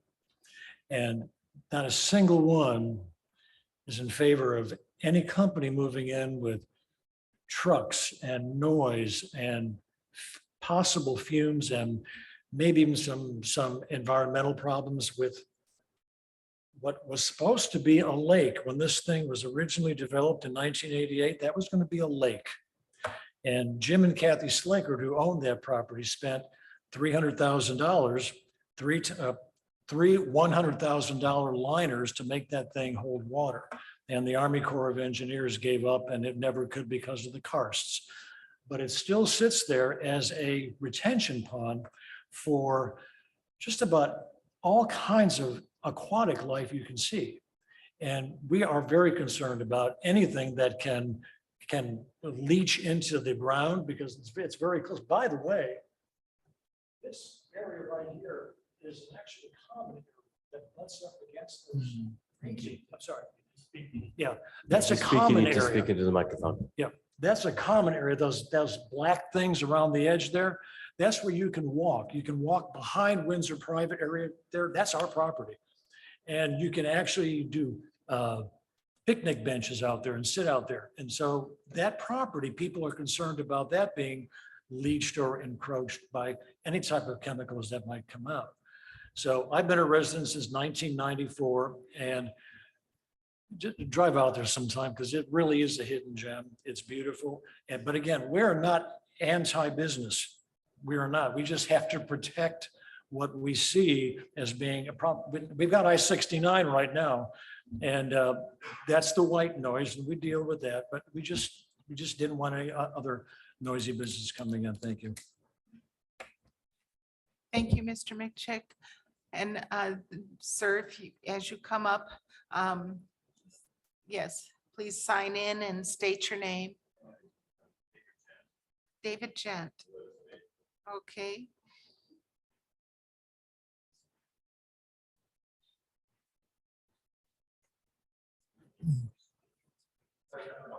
Would you please raise your right hand, and do you swear to tell the truth, the whole truth, and nothing but the truth? Thank you. Sir, I think the mic got turned off. Could you turn it on? The button on the right that Thank you. turns. Thanks, Gary, you turned it on. Thanks. It's on now. So we've lived in the neighborhood for about 22 years, and we are directly behind the pond, 7871 North Thames Drive. And at the back of our property, we have a little fire pit and a place to relax. And on a good day, my kid can throw a rock and hit the property. So we're not 600 feet away from the property as previously stated. In the fall, the leaves come down. We can see the large building plainly. We can see the lights surround the building. We can see the back garage doors. So if anything is parked in the back corner, this is what we're going to look at for 4, 5, 6 months of the year. Other folks have stated worrying about what might come into the pond. I can take you down and show you 4 or 5 big holes that are the karst areas.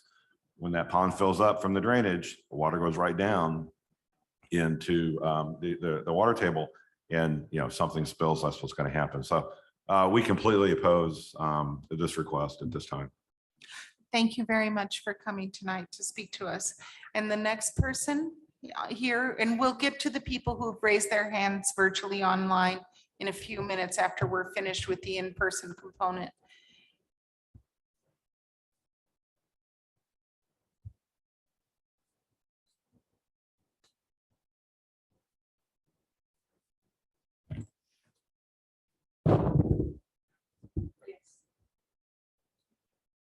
Will.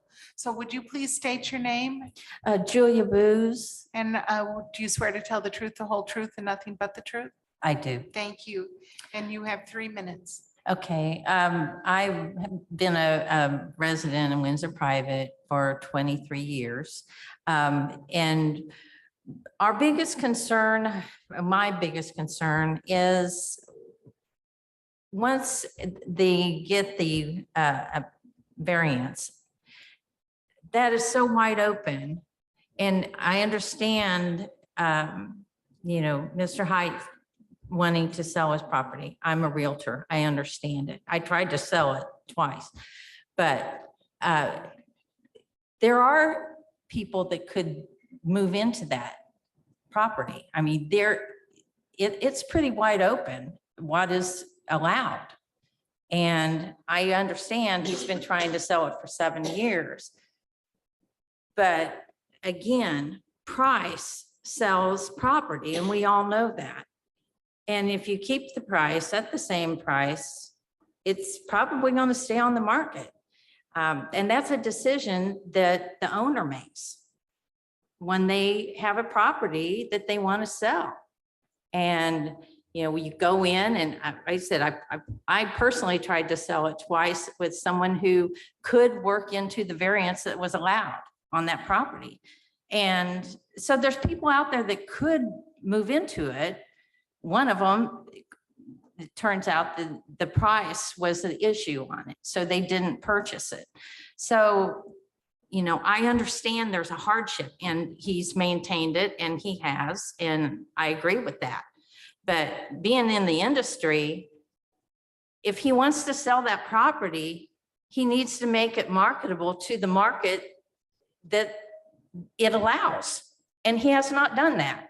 So I think first, that needs to be taken in consideration. What is he selling that property for? He is listing it as industrial, and it's not zoned for industrial. And he's been doing that for years. And that even I, as a Realtor, had to explain to buyers why they couldn't go and purchase that property and put a manufacturing industrial jobs there, because it's not zoned for that, but he's marketing it that way. So that isn't a concern to me as an industry.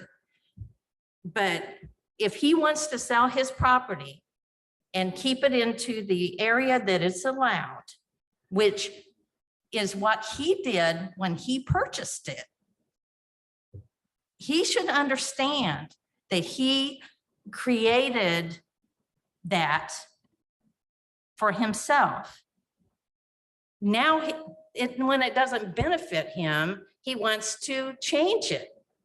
And that doesn't go along with what our industry does. Thank you very much, and thank you for coming out tonight.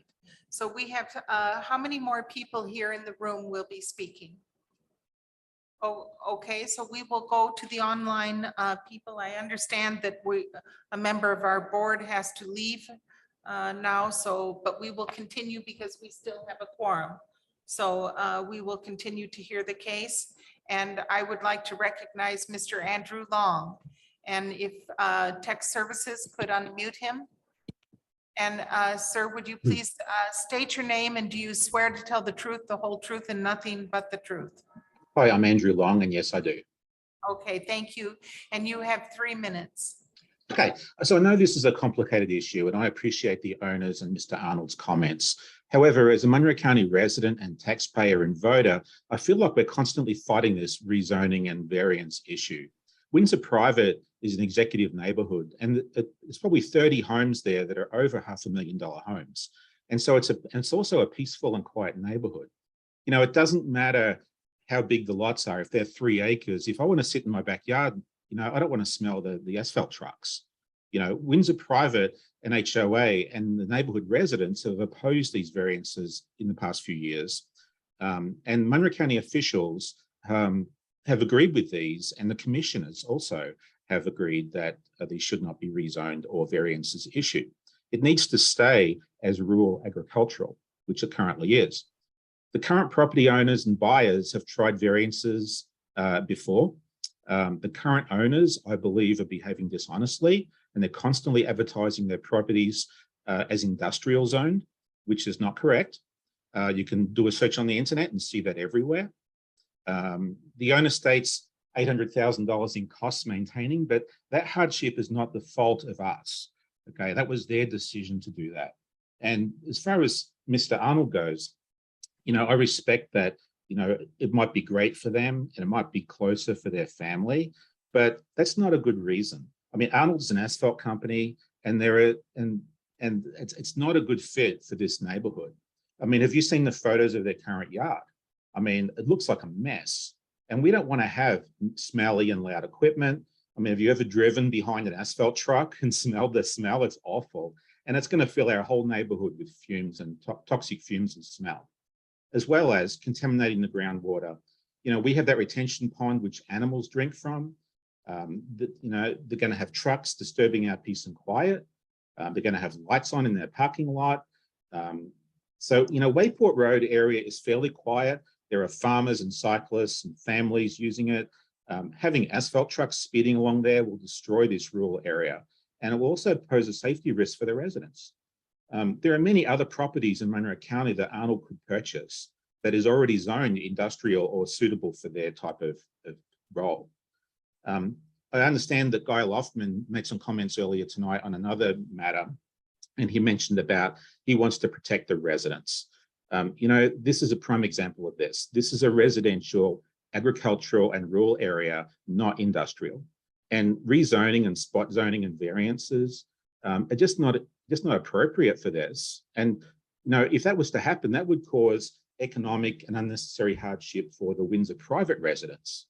So I'm requesting that the planning department follow previous commissioners' decisions and that you please deny this rezone request or this variance request. And any future rezone or variance requests, which seem to just come up constantly, there needs to be a stop to this at some point. So thank you. I appreciate your time. Thank you very much, Mr. Long. And I'm going to now recognize Vanessa Odin-Senek. And if tech services could unmute her. And if you could state your name, raise your right hand, and do you swear to tell the truth, the whole truth, and nothing but the truth?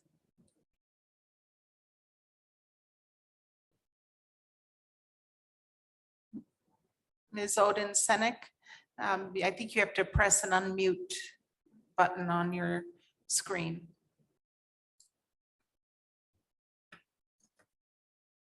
Vanessa, we're unable to hear you, but we can leave information in the chat about how to call in if you're having audio issues on your computer. Oh, she can speak now. Yes, we can hear you now. Okay, I apologize. I'm 7831 North Thames Drive, and yes, I do swear to what you said. So much, thank you. And you have 3 minutes. Okay, I have 5 children and we love our neighborhood. We back up right to the neighborhood that is going to be Arnold Asphalt, or hopefully not. I almost cried when I heard Mr. Arnold and his wife speak, because my husband and I both own businesses. And so I definitely feel for them having to remove their businesses from where they currently are and move on to another space. However, I do not want my children to have any kind of environmental issues because of their business. What you guys zoned this business for was not what they're asking for. And we bought our home being so excited about having a space that is so safe for our children. So as a mother, it's very hard for me to accept what's happening or what's being opposed. So anyway, my husband is not here tonight, so I do apologize, but we hope that you guys deny this request. Well, thank you for making your opinions known to the Board of Zoning Appeals, and we appreciate your testimony. And I'm going to turn now to Mr. Schnatzmeyer, and he's calling in by telephone. And I believe in order to unmute, you have to press *6. So on your telephone. And can you hear me? Yes, and please state your name, and do you swear to tell the truth, the whole truth, and nothing but the truth? Yes, yes, my name is Todd Schnatzmeyer, and I do so swear. Thank you, and you have 3 minutes, sir. Okay. I think Andrew captured our sentiments very well, actually. We've been here going on 13 years now. We are in direct wind line of the pond and everything that goes on to the west. So whenever we do get a whiff of something that's a little out of the ordinary, it carries right to our home. We do enjoy the quiet of this neighborhood up until the development of I-69, which has noticeably increased our sound noise pollution considerably. And I think everybody in the room would agree to that. This is just another straw on the camel's back, if you will, if this gets through. We have been good neighbors to everyone, including Oliver Winery and Worms Way. And I think all we're asking for is a fair turn in that regard from our neighbors. To say that there's hardship because the property hasn't sold, I think Julie captured that very well. It's maybe not going out to the right audience for marketing. Certainly marketing it as light industrial, and industrial is really a bit off character, I think, of how that property should be marketed. I don't think that's fair to potential buyers, number one. I do respect that the Arnolds have a business to run. I do feel for them and their situation. This is nothing against the Arnolds or their business or anything. This is simply a community that has been here long established before these rezoning and variance attempts have been made over the last few years. And quite frankly, as Andrew pointed out, the land should be sold under the use. It should not be given any kind of a rezoning, especially. And if there is a land use variance, that travels with the company. That's not a passing the baton from one owner to the other or sublease. That should never be allowed. The whole thing with Jordan Industries, excuse my voice. The whole thing with Jordan Industries, that was based on that business. And it seemed like post that appeal, that permission was referenced several times. Again, that was a situation dealing with that specific company, their owners, their mode of operation. And it was not meant to be universally adapted to anybody that came in after them. Thank you for your time. Thank you, Mr. Schnatzmeyer. I'm going to turn now and recognize Mr. Michael Hostetler. And if you would please unmute yourself and state your name and raise your right hand. And do you swear to tell the truth, the whole truth, and nothing but the truth? I do, Michael Hostetler. And you have 3 minutes, sir. Thank you. Michael Hostetler, I'm a resident of the Windsor Private Homeowners Association, and we oppose this change that's been requested. A couple of points I'd like to make, and I agree with everything my neighbors have said, much better than I ever could say, with every point that they made. I think it's important also to understand what kind of business we're talking about here. And again, I have nothing personally against Arnold Asphalt. In a prior life, I was a corporate executive of one of the nation's largest asphalt contractors, well established throughout Indiana. I was general counsel and vice president there. In Indiana alone, we have 17 sites, or we had 17 sites for that we had yards and maintenance. And I can assure you that at no time would I ever wanted to live next to any of those sites that we had our maintenance equipment stored on. Asphalt is a very dirty business. It is highly toxic, and still in Indiana, especially, I will say, because Indiana's laws still allow coal tar, and neighbors brought it up earlier, to be used as a sealant. That stuff is one of the nastiest products you can ever find. It is absolutely toxic to any wildlife, especially amphibian life. It gets into the water system. There's a direct lineage between that product and cancer in children. It is nasty. And how it would be transmitted into our neighborhood, even though he's not going to be manufacturing asphalt on this site, he will be storing the materials in there. He's going to be restoring his paving equipment, his trucks. All those trucks will have the asphalt on it. And to maintain equipment, I can assure you, you have to maintain it by cleaning it. He's going to wash it all down. Where's all that going to go? It's going to go off the property into our retainage pond, or worse, into one of the karst holes. And then it's into everybody's drinking water. This stuff is extremely nasty. The other aspect about it is the maintenance itself.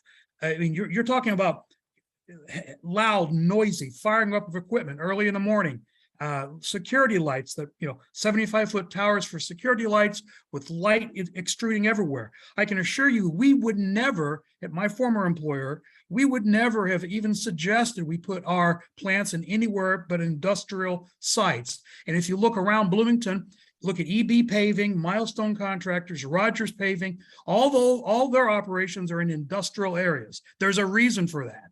It is nasty, and it does not belong in our agriculturally zoned area. If you're not going to maintain a rural reserve area, then get rid of it. But you have that zoning, and we're in that zoning. And the reason we bought here in this area was because it's zoned rural reserve and agriculture. We don't want this here. There's other places. I looked online today. There's 17 industrial spots available for Arnold to move to. The fact that it's near their family, that's nice for them, but not good for us. And I just, from an industry person, this is a really bad decision.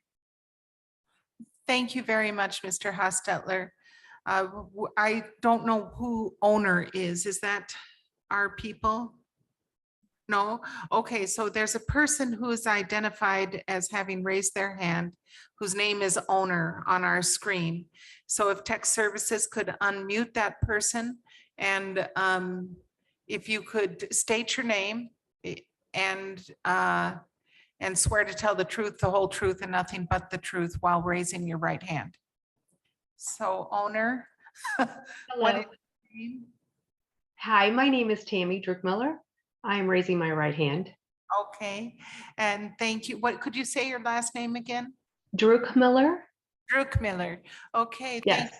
And you have 3 minutes. Yes. Our property, my husband and I, our property is adjacent to the back of Worms Way. We are 7851 North Thames Drive. So it's not 2 football fields length where it would be. We are right here on the corner, a little above the corner by the pond. We're the last house there on the pond. I guess my main concern is I am a realtor in the community, and I too have brought the owner a church that would have liked to have rented. And he did express to me that he was not in the business to rent, and I understand that. I appreciate that. So the hardship of trying to help him financially with a rental, I felt like was better than nothing. I also agree with all my neighbors. They have been great to state everything that we all feel as well. We are close. We do not want to smell the asphalt. We do not want the agricultural water. What happens if there's a fire? I mean, there's just so many questions, and it is not zoned for this business. And as I believe the last person who spoke said, there are plenty of other places that are zoned for this business. Well, thank you so much for your testimony tonight, Ms. Druckmiller. And if it's okay, we'll move on now to Lisa Kinder, whose hand is raised. And if you would state your name, raise your right hand, and do you swear to tell the truth, the whole truth, and nothing but the truth? Hi, my name is Lisa Kinder, and yes, I'm telling the truth. Thank you very much. And you have 3 minutes. Okay. I very much appreciate the comments of my neighbors, and I agree with all the points that everyone made. I want to point out that this is largely an industrial area or a residential area. And if you look at, with the introduction of I-69, we have these access roads out here now that it's highly utilized by people who are walking, biking, and this is the gateway into Bloomington. And Oliver Winery is such a well-known area throughout the region here, not just Indiana. But when my husband would have clients out of state, people would say, oh yeah, I'm going to go to Bloomington to go to Oliver Winery. And we have this nice residential area that supports the winery property. We have, when Worms Way was here, it also kind of conformed to the neighborhood. The horse farm just south of the current Worms Way property, the dark horse in there is of course the salvage yard, but that's grandfathered, I'm sure. But I think that the Planning Commission really needs to think, you're looking at the entry to Bloomington, Indiana, not just what goes on in our neighborhood, but this is the entrance to our entire community. And I think a property that's put out here should not be like an eyesore to the area. So I hope you all will consider that in your decision. Thank you very much for your time. Thank you, Ms. Kinder. Thank you. And we have Steve Brown, who has his hand raised. And if you would kindly state your name, and do you raise your right hand, and do you swear to tell the truth, the whole truth, and nothing but the truth? I have my right hand raised. My name is Steve Brown. I promise to tell the truth, the whole truth, and nothing but the truth. Okay, and you have 3 minutes, Mr. Brown. Thank you very much for allowing us to speak tonight. I'm a resident at 7921 North Thames, which is the house that would be backing up to the north of this property, to the pond. I have concerns about the health and safety of having this kind of an asphalt business near us. I have a concern that anything might slip into the pond. That's a retention pond that would damage the wildlife that lives around it and lives in it. I believe that this, if it was approved, would cause our values of our home to decrease maybe significantly. It's my understanding, I'm not too clear on the zoning codes, but what I found is that my zone is a one-family dwelling on a plotted lot. To the north of this potential business is one family plotted lot. To the east of this business is a one-family plotted lot. And to the south of this business is a one-family plotted lot. I would not think it would be wise to to put a business zoning right in the middle of a residential area. So I would be opposed completely to this type of rezoning. Thank you very much. Thank you so much, Mr. Brown. And we appreciate everyone's patience. And Mr. Arnold will have a 5-minute opportunity to rebut the statements of the neighbors. And I see that Mr. Arnold has his hand raised. So once he's unmuted, sir, you will have 5 minutes. I appreciate the homeowners in Windsor there expressing their, their feelings. I want to address, I've been writing some of this down, and, if it eases anybody's mind at all, I want to start out with the coal tar problem. As you may not be aware of this, but we can no longer really get coal tar.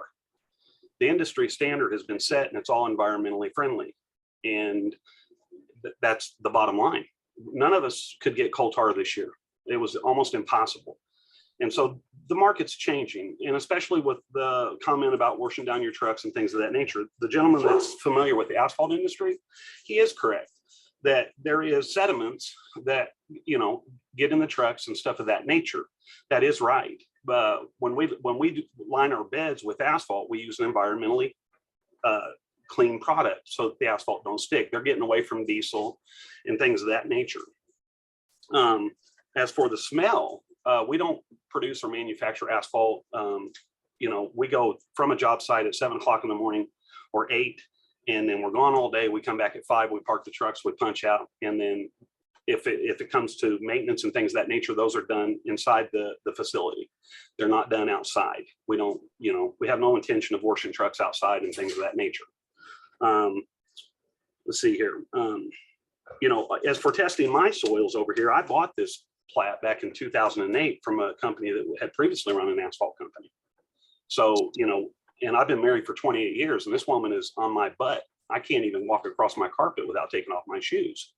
So, I don't think you would have a problem in consideration in that, just for the simple fact that when there was an aerial picture taken, we have been trying to clean up our property in the sense of making stuff park it underneath a canopy or a lean-to. And that's what got us in this. So anyway, as for the coal tar, there is none of that. That's gone. And as for the chemicals that when you wash down your trucks, things of that nature, everything's moved towards the environmentally friendly solvents. We don't have any intentions of firing up and making noises and big spotlights out there. If we go to work, we go out at 8 o'clock in the morning, 7 o'clock in the morning. We don't come back until the evening. From my understanding, when Wormsway was there was, 60 or 70 semis a day going in and out of there. It was selling products in the marketplace. I thought that us actually coming in there to offer an opportunity to buy that property was actually an olive branch to the homeowners association, in the sense that progress is progress, but we have no intention of parking trucks up in the front so everybody can see us. As a matter of fact, I kind of like the idea that it's all canopied in the back and hidden. And, we would, I told my wife, I don't even want to put a sign on the building.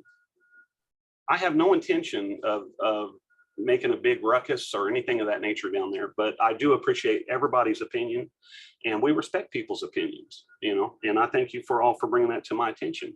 But I think I've addressed the chemical side of things. And if that's a major concern on your part, all I can say is that, we would do our best to make sure that we stay in compliance with those things for sure. Thank you. Thank you so much, Mr. Arnold. And I just want to make a note that Mr. Daly left, and I believe that D. Owens has left as well. And so we have a quorum with the three of us, but our vote has to be unanimous, right? In order for us to come to a decision tonight. And with that being said, because we have two new members of the Board of Zoning Appeals, and even though I'm the only one who's not a lawyer, I would like to give a little instruction that Mr. Myers put in the packet, that in order for us to approve these variances tonight, we have to find rationale to support at least 5 conditions that the petitioner has met. In other words, he will have had to have proven that the approval will not be injurious to the public health, safety, and welfare of the community, and that he would have to have proven that the use and value of the area adjacent to the property included in the variance will not be affected in a substantially adverse manner. He would have had to have proven that the need for the variance arises from some condition peculiar to the property involved, and that also, the strict application of the terms of zoning ordinance will constitute an unnecessary hardship if applied to the property for which the variance is sought. And also that the approval does not interfere substantially with the comprehensive plan. And just because I'm the senior statesperson on this panel, I would just like to say that, first of all, Mr. Arnold, you are a good employer and you fill an important community need here. And we appreciate you and we value you as a community member. But these standards are here because this is the purpose of zoning. The zoning is so that people can make investments in their own personal property without heightened risk. And without saying much more, I've just stated those principles. I would like to open it up to my colleagues on the board to see how they're feeling about these principles and whether or not you think that the standard has been met, that all 5 of these conditions can be, it's a strict standard. And I'm so sorry that it's a strict standard, but it's there to protect property owners. So I'd like to just see where my my colleagues are falling. I find that I'm sympathetic, but it sounds like the property has been. Guy, can you make sure your mic is on? It sounds like the property has been highly valued, and that's great. But we've had realtors testify that it's overpriced for the purposes that are available, that it's advertised as industrial, which we know it's not. That's what we're here for.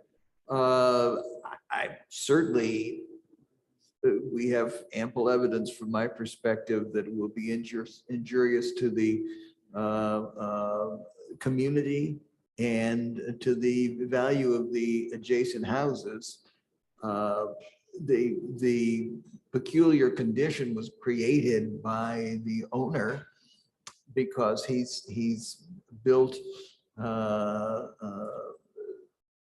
property that might cry out for non-agricultural uses, but he built it for limited agricultural uses. So I don't think that the conditions for approval of the use variance have been met. And it's my expectation that I will vote against granting it, but I would like to see or hear what Ms. Davidson has to say. Well, I agree. Looking at these 5 criteria, and I have them right here in front of me as well, it is a very high standard. And I haven't seen anything to believe the standard has been met. And in fact, it seems quite likely to me that this couldn't be rezoned for light industrial for this kind of property in any way whatsoever. And that is what that business would be operating as, not as the agricultural zoning that it clearly is right now. So I feel the same as Mr. Loftman and as Ms. Clemens, that I am very sympathetic to that owner of the property, trying to figure out what it's going to be used for. The access has been changed because of the interstate, rimmed by very passionate homeowners who love their slice of heaven. There's no doubt about that. So I will say, just like Mr. Loftman, I'm inclined to deny this because these are extraordinary 5 circumstances, and I cannot possibly see how they are met in this factual situation. Yes, and I would like to add, I know how difficult this is, and we're here to make the difficult decisions.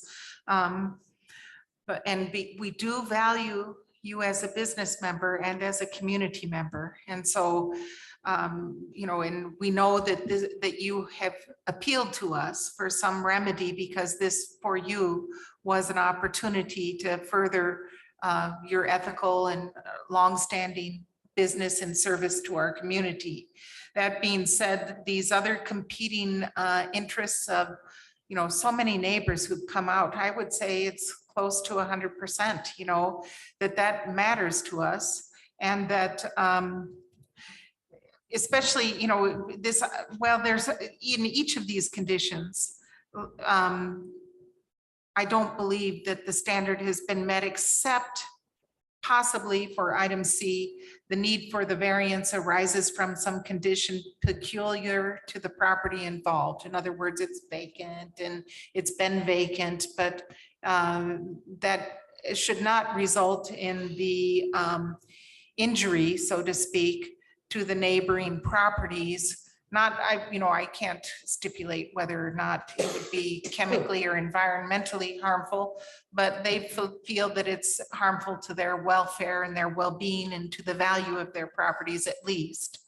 And also this is a gateway to the city, and the comprehensive plan and the planning purposes have kind of really focused designations for making the entryway into our community, welcoming. And there are, I believe, other locations where this could happen. So I plan to vote no, and I'm sorry to say that for Mr. Arnold, Well, and for the owner. and for the I mean, owner, yes. There's, And Mr. Height, yes. yes, there's certainly hardship for Mr. Height, and I sympathize with him, but under the circumstances, I am going to move to deny variance 2234 and variance 2236 Arnold General Contractor use variances for lots A and B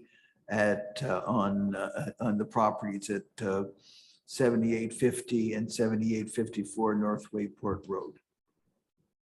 I will second that. It's been moved and seconded to deny the use variance request under VAR 22-34 and VAR 22-36, which is the general contractor use variance for lots A and B at 7850 North Wayport Road. A vote in favor is a vote to deny the use variance, and I will do these together if that's okay. Yes. Pamela Davidson, Yes. Margaret Clements, Yes.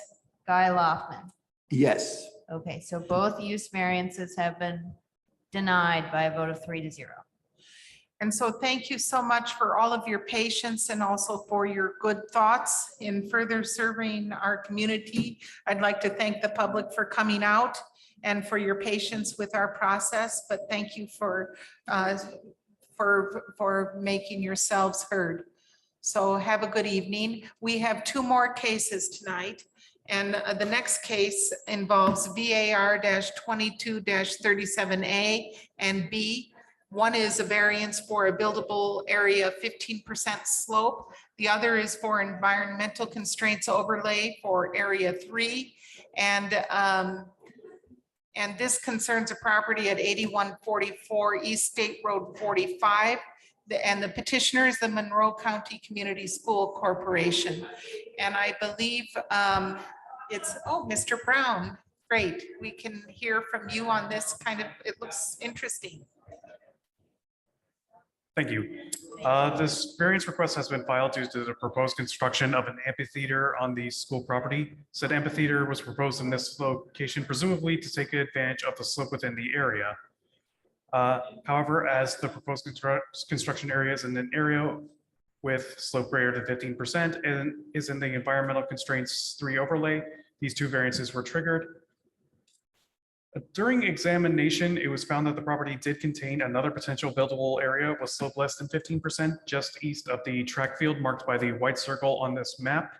However, building the amphitheater in this location would likely require significant grading, possibly also a redesign. It has also been that the area suggested is used already as part of school activities such as physical education class.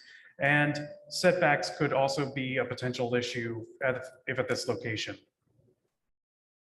Here is sort of a proposed digital image of the amphitheater in question. It will be located just south of the parking lot marked by the black circle on this map here. And this is this is what the map would look like in regards to the elevation, as well as a clearer picture on the right showing what changes might need to be made, what trees might need to be cleared in order to make it fit. As you can tell, the overlay is not entirely accurate, but it is sufficient for giving a general idea. Here's also photos showing the site itself. It is located next to what looks like a trail. The trail was not ventured into during the site visit. And here is a picture of the alternative site just by the fence back there.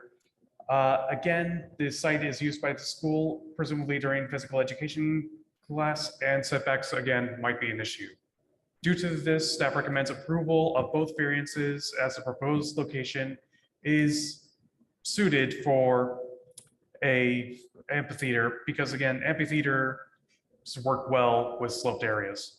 That's nice. They're taking advantage of the slope. That's good.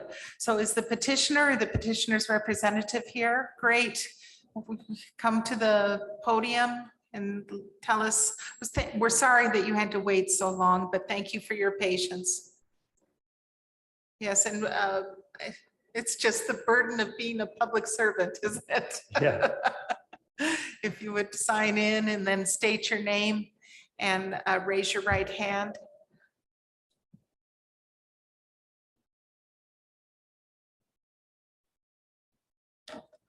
Do you swear to tell the truth, the whole truth, and nothing but the truth? I do. My And- name's Bill Riggert. And I'm with Okay. Bledsoe Riggert Cooper James. Oh, great. It's good to With- meet you. Pleasure yeah, as well. yeah. And with me tonight is Dr. Mobley. Oh, and great. She's the assistant superintendent, but also the acting principal for Unionville School. Oh, thank you for staying up. I'm so sorry for, this is hard for, especially for teachers and principals, but please, you have 15 minutes to describe the project to us and. Yes. So what we're doing is an outdoor learning facility that's in a form of an amphitheater. Essentially, it sits in that bowl. It's the perfect topography for this feature and outdoor learning area. Mhm. And so that's why we're bringing it forward and would request your approval of our variance seeking the variances that we have. And the slopes are just, unfortunately, they're too steep for our zoning ordinance, but they're perfect to put in terrace seating. And it's just the perfect setting. It looks great. Do you have questions for Mr.? I do not. Yeah, it seems like the topography fits the use, the purpose to perfection. Yeah. Yes, and the design is really beautiful too, and we love to think of our children being inspired by the design, and then to have that gorgeous view of what makes Indiana so lovable, it Right. just looks fantastic to me. And I just, that's very exciting to us. Sure. And Yeah. Dr. Mulvey may have Yes. some things to add Oh, about great. outdoor education programs. In the Oh, school system. exciting, great. Please sign in and state your name and raise your right hand when you're done.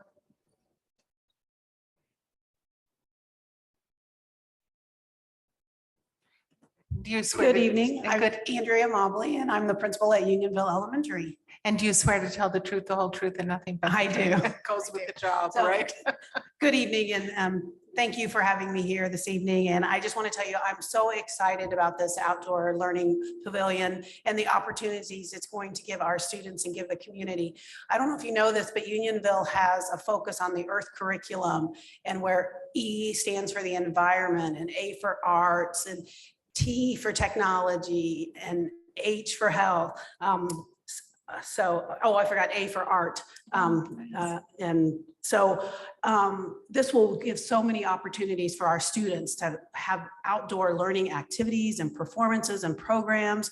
And it's just going to serve so many students for so many years in the community. It's just going to be what an asset it will be to the community. So thank you so much. Oh, We thank so you. appreciate this opportunity. And thank you for your patience tonight.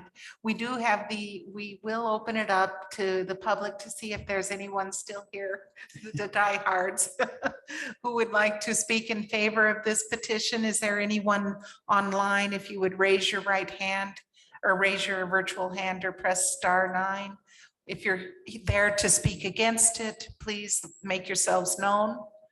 And so there's no one, so back to us. So is there further discussion with us or a motion? I just want to say I've been privileged to come out to Unionville and bring a lotus blossom artist. And it was such a great experience from stem to stern. So kudos to what you're doing at that school. Yeah, That's great. That's really exciting, and the design is exciting, and we appreciate also the work of your firm, sir.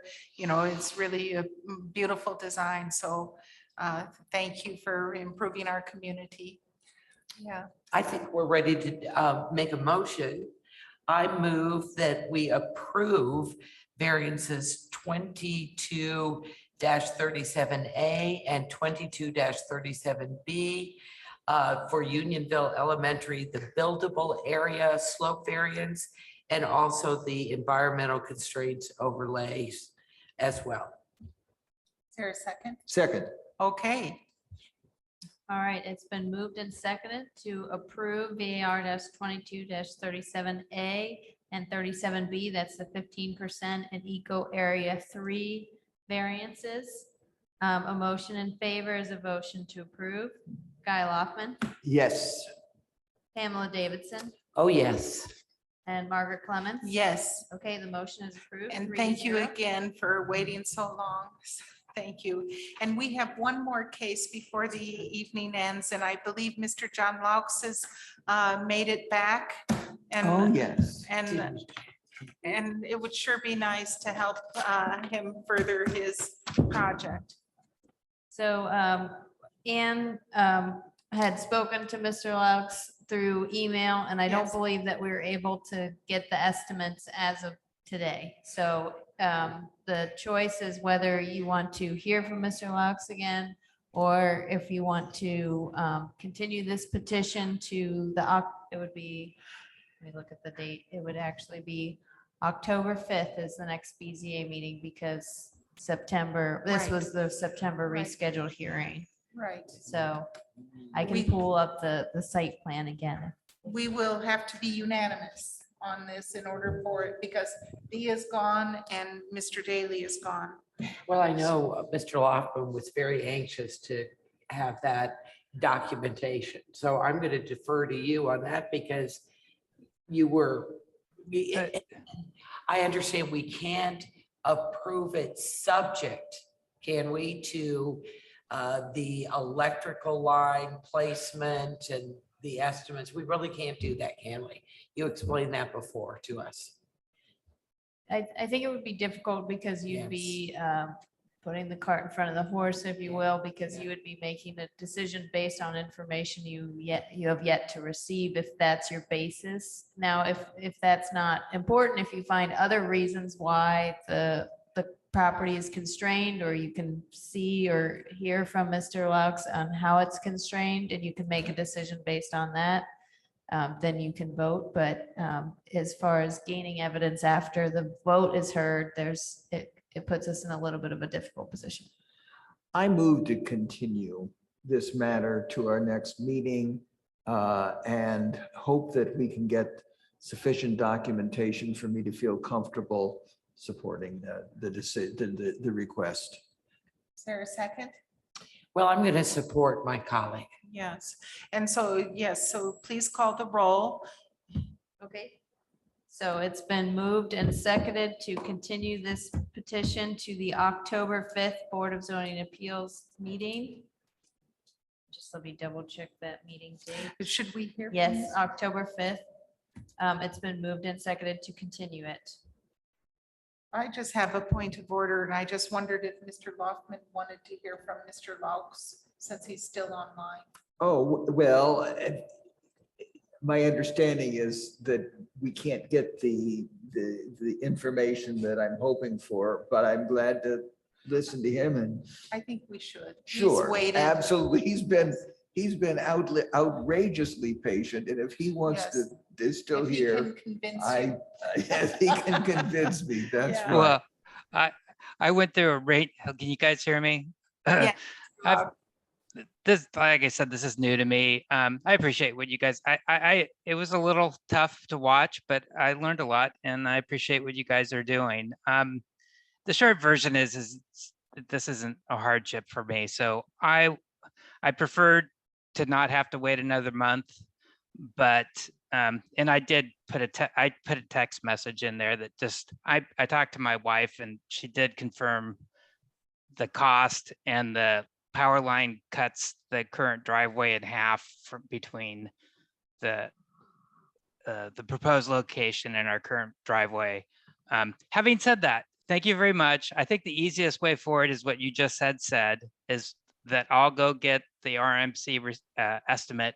I'll produce it. I don't know what other things you'll need, but there could be other things you want. So I think it's probably best to put this off to October 5th and proceed with the process to make it run smoothly. And So, let me say, Mr. Laux, I may be wrong that they have maps of your property showing where their easement is, but I would expect they might. And to see the map and to see your property lines and the estimate altogether would make me feel comfortable that I had done what is. sure. I'll talk to whatever on the easement thing. I can send email.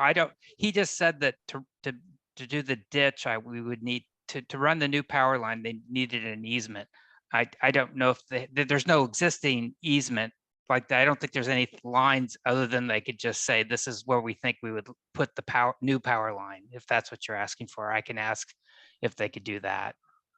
Well, right, would be an existing easement that they. Yeah.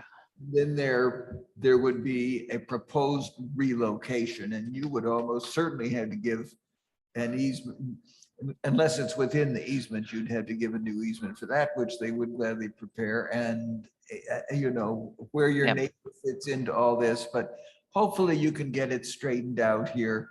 Yep.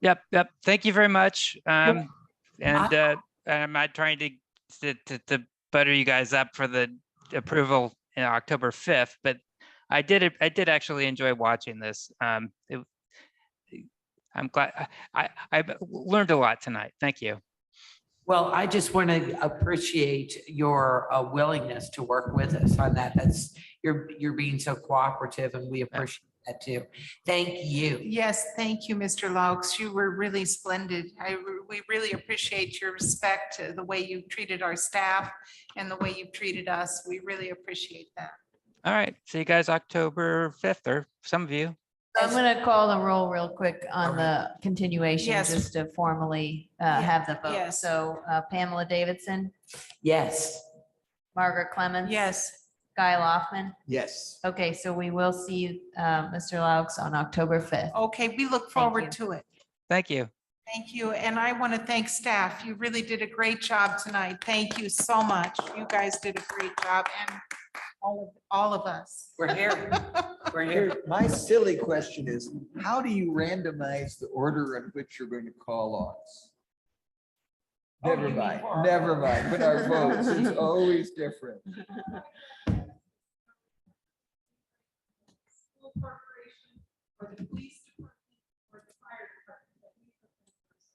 Yeah, We can, yeah. yeah, I think that. Yeah, we can try and do that. Typically, we order it just in the basis of when they file. So that's like first come, first served, but I understand that point. Yes. Yeah. All right. Thank you. And I don't have any reports. Do you have any reports?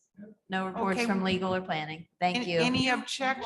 Just do such a Yeah. magnificent job Yes. preparing and Well, thank you all for sticking with it and getting Thank through you. this long agenda. We really appreciate the Yeah, votes. thank you.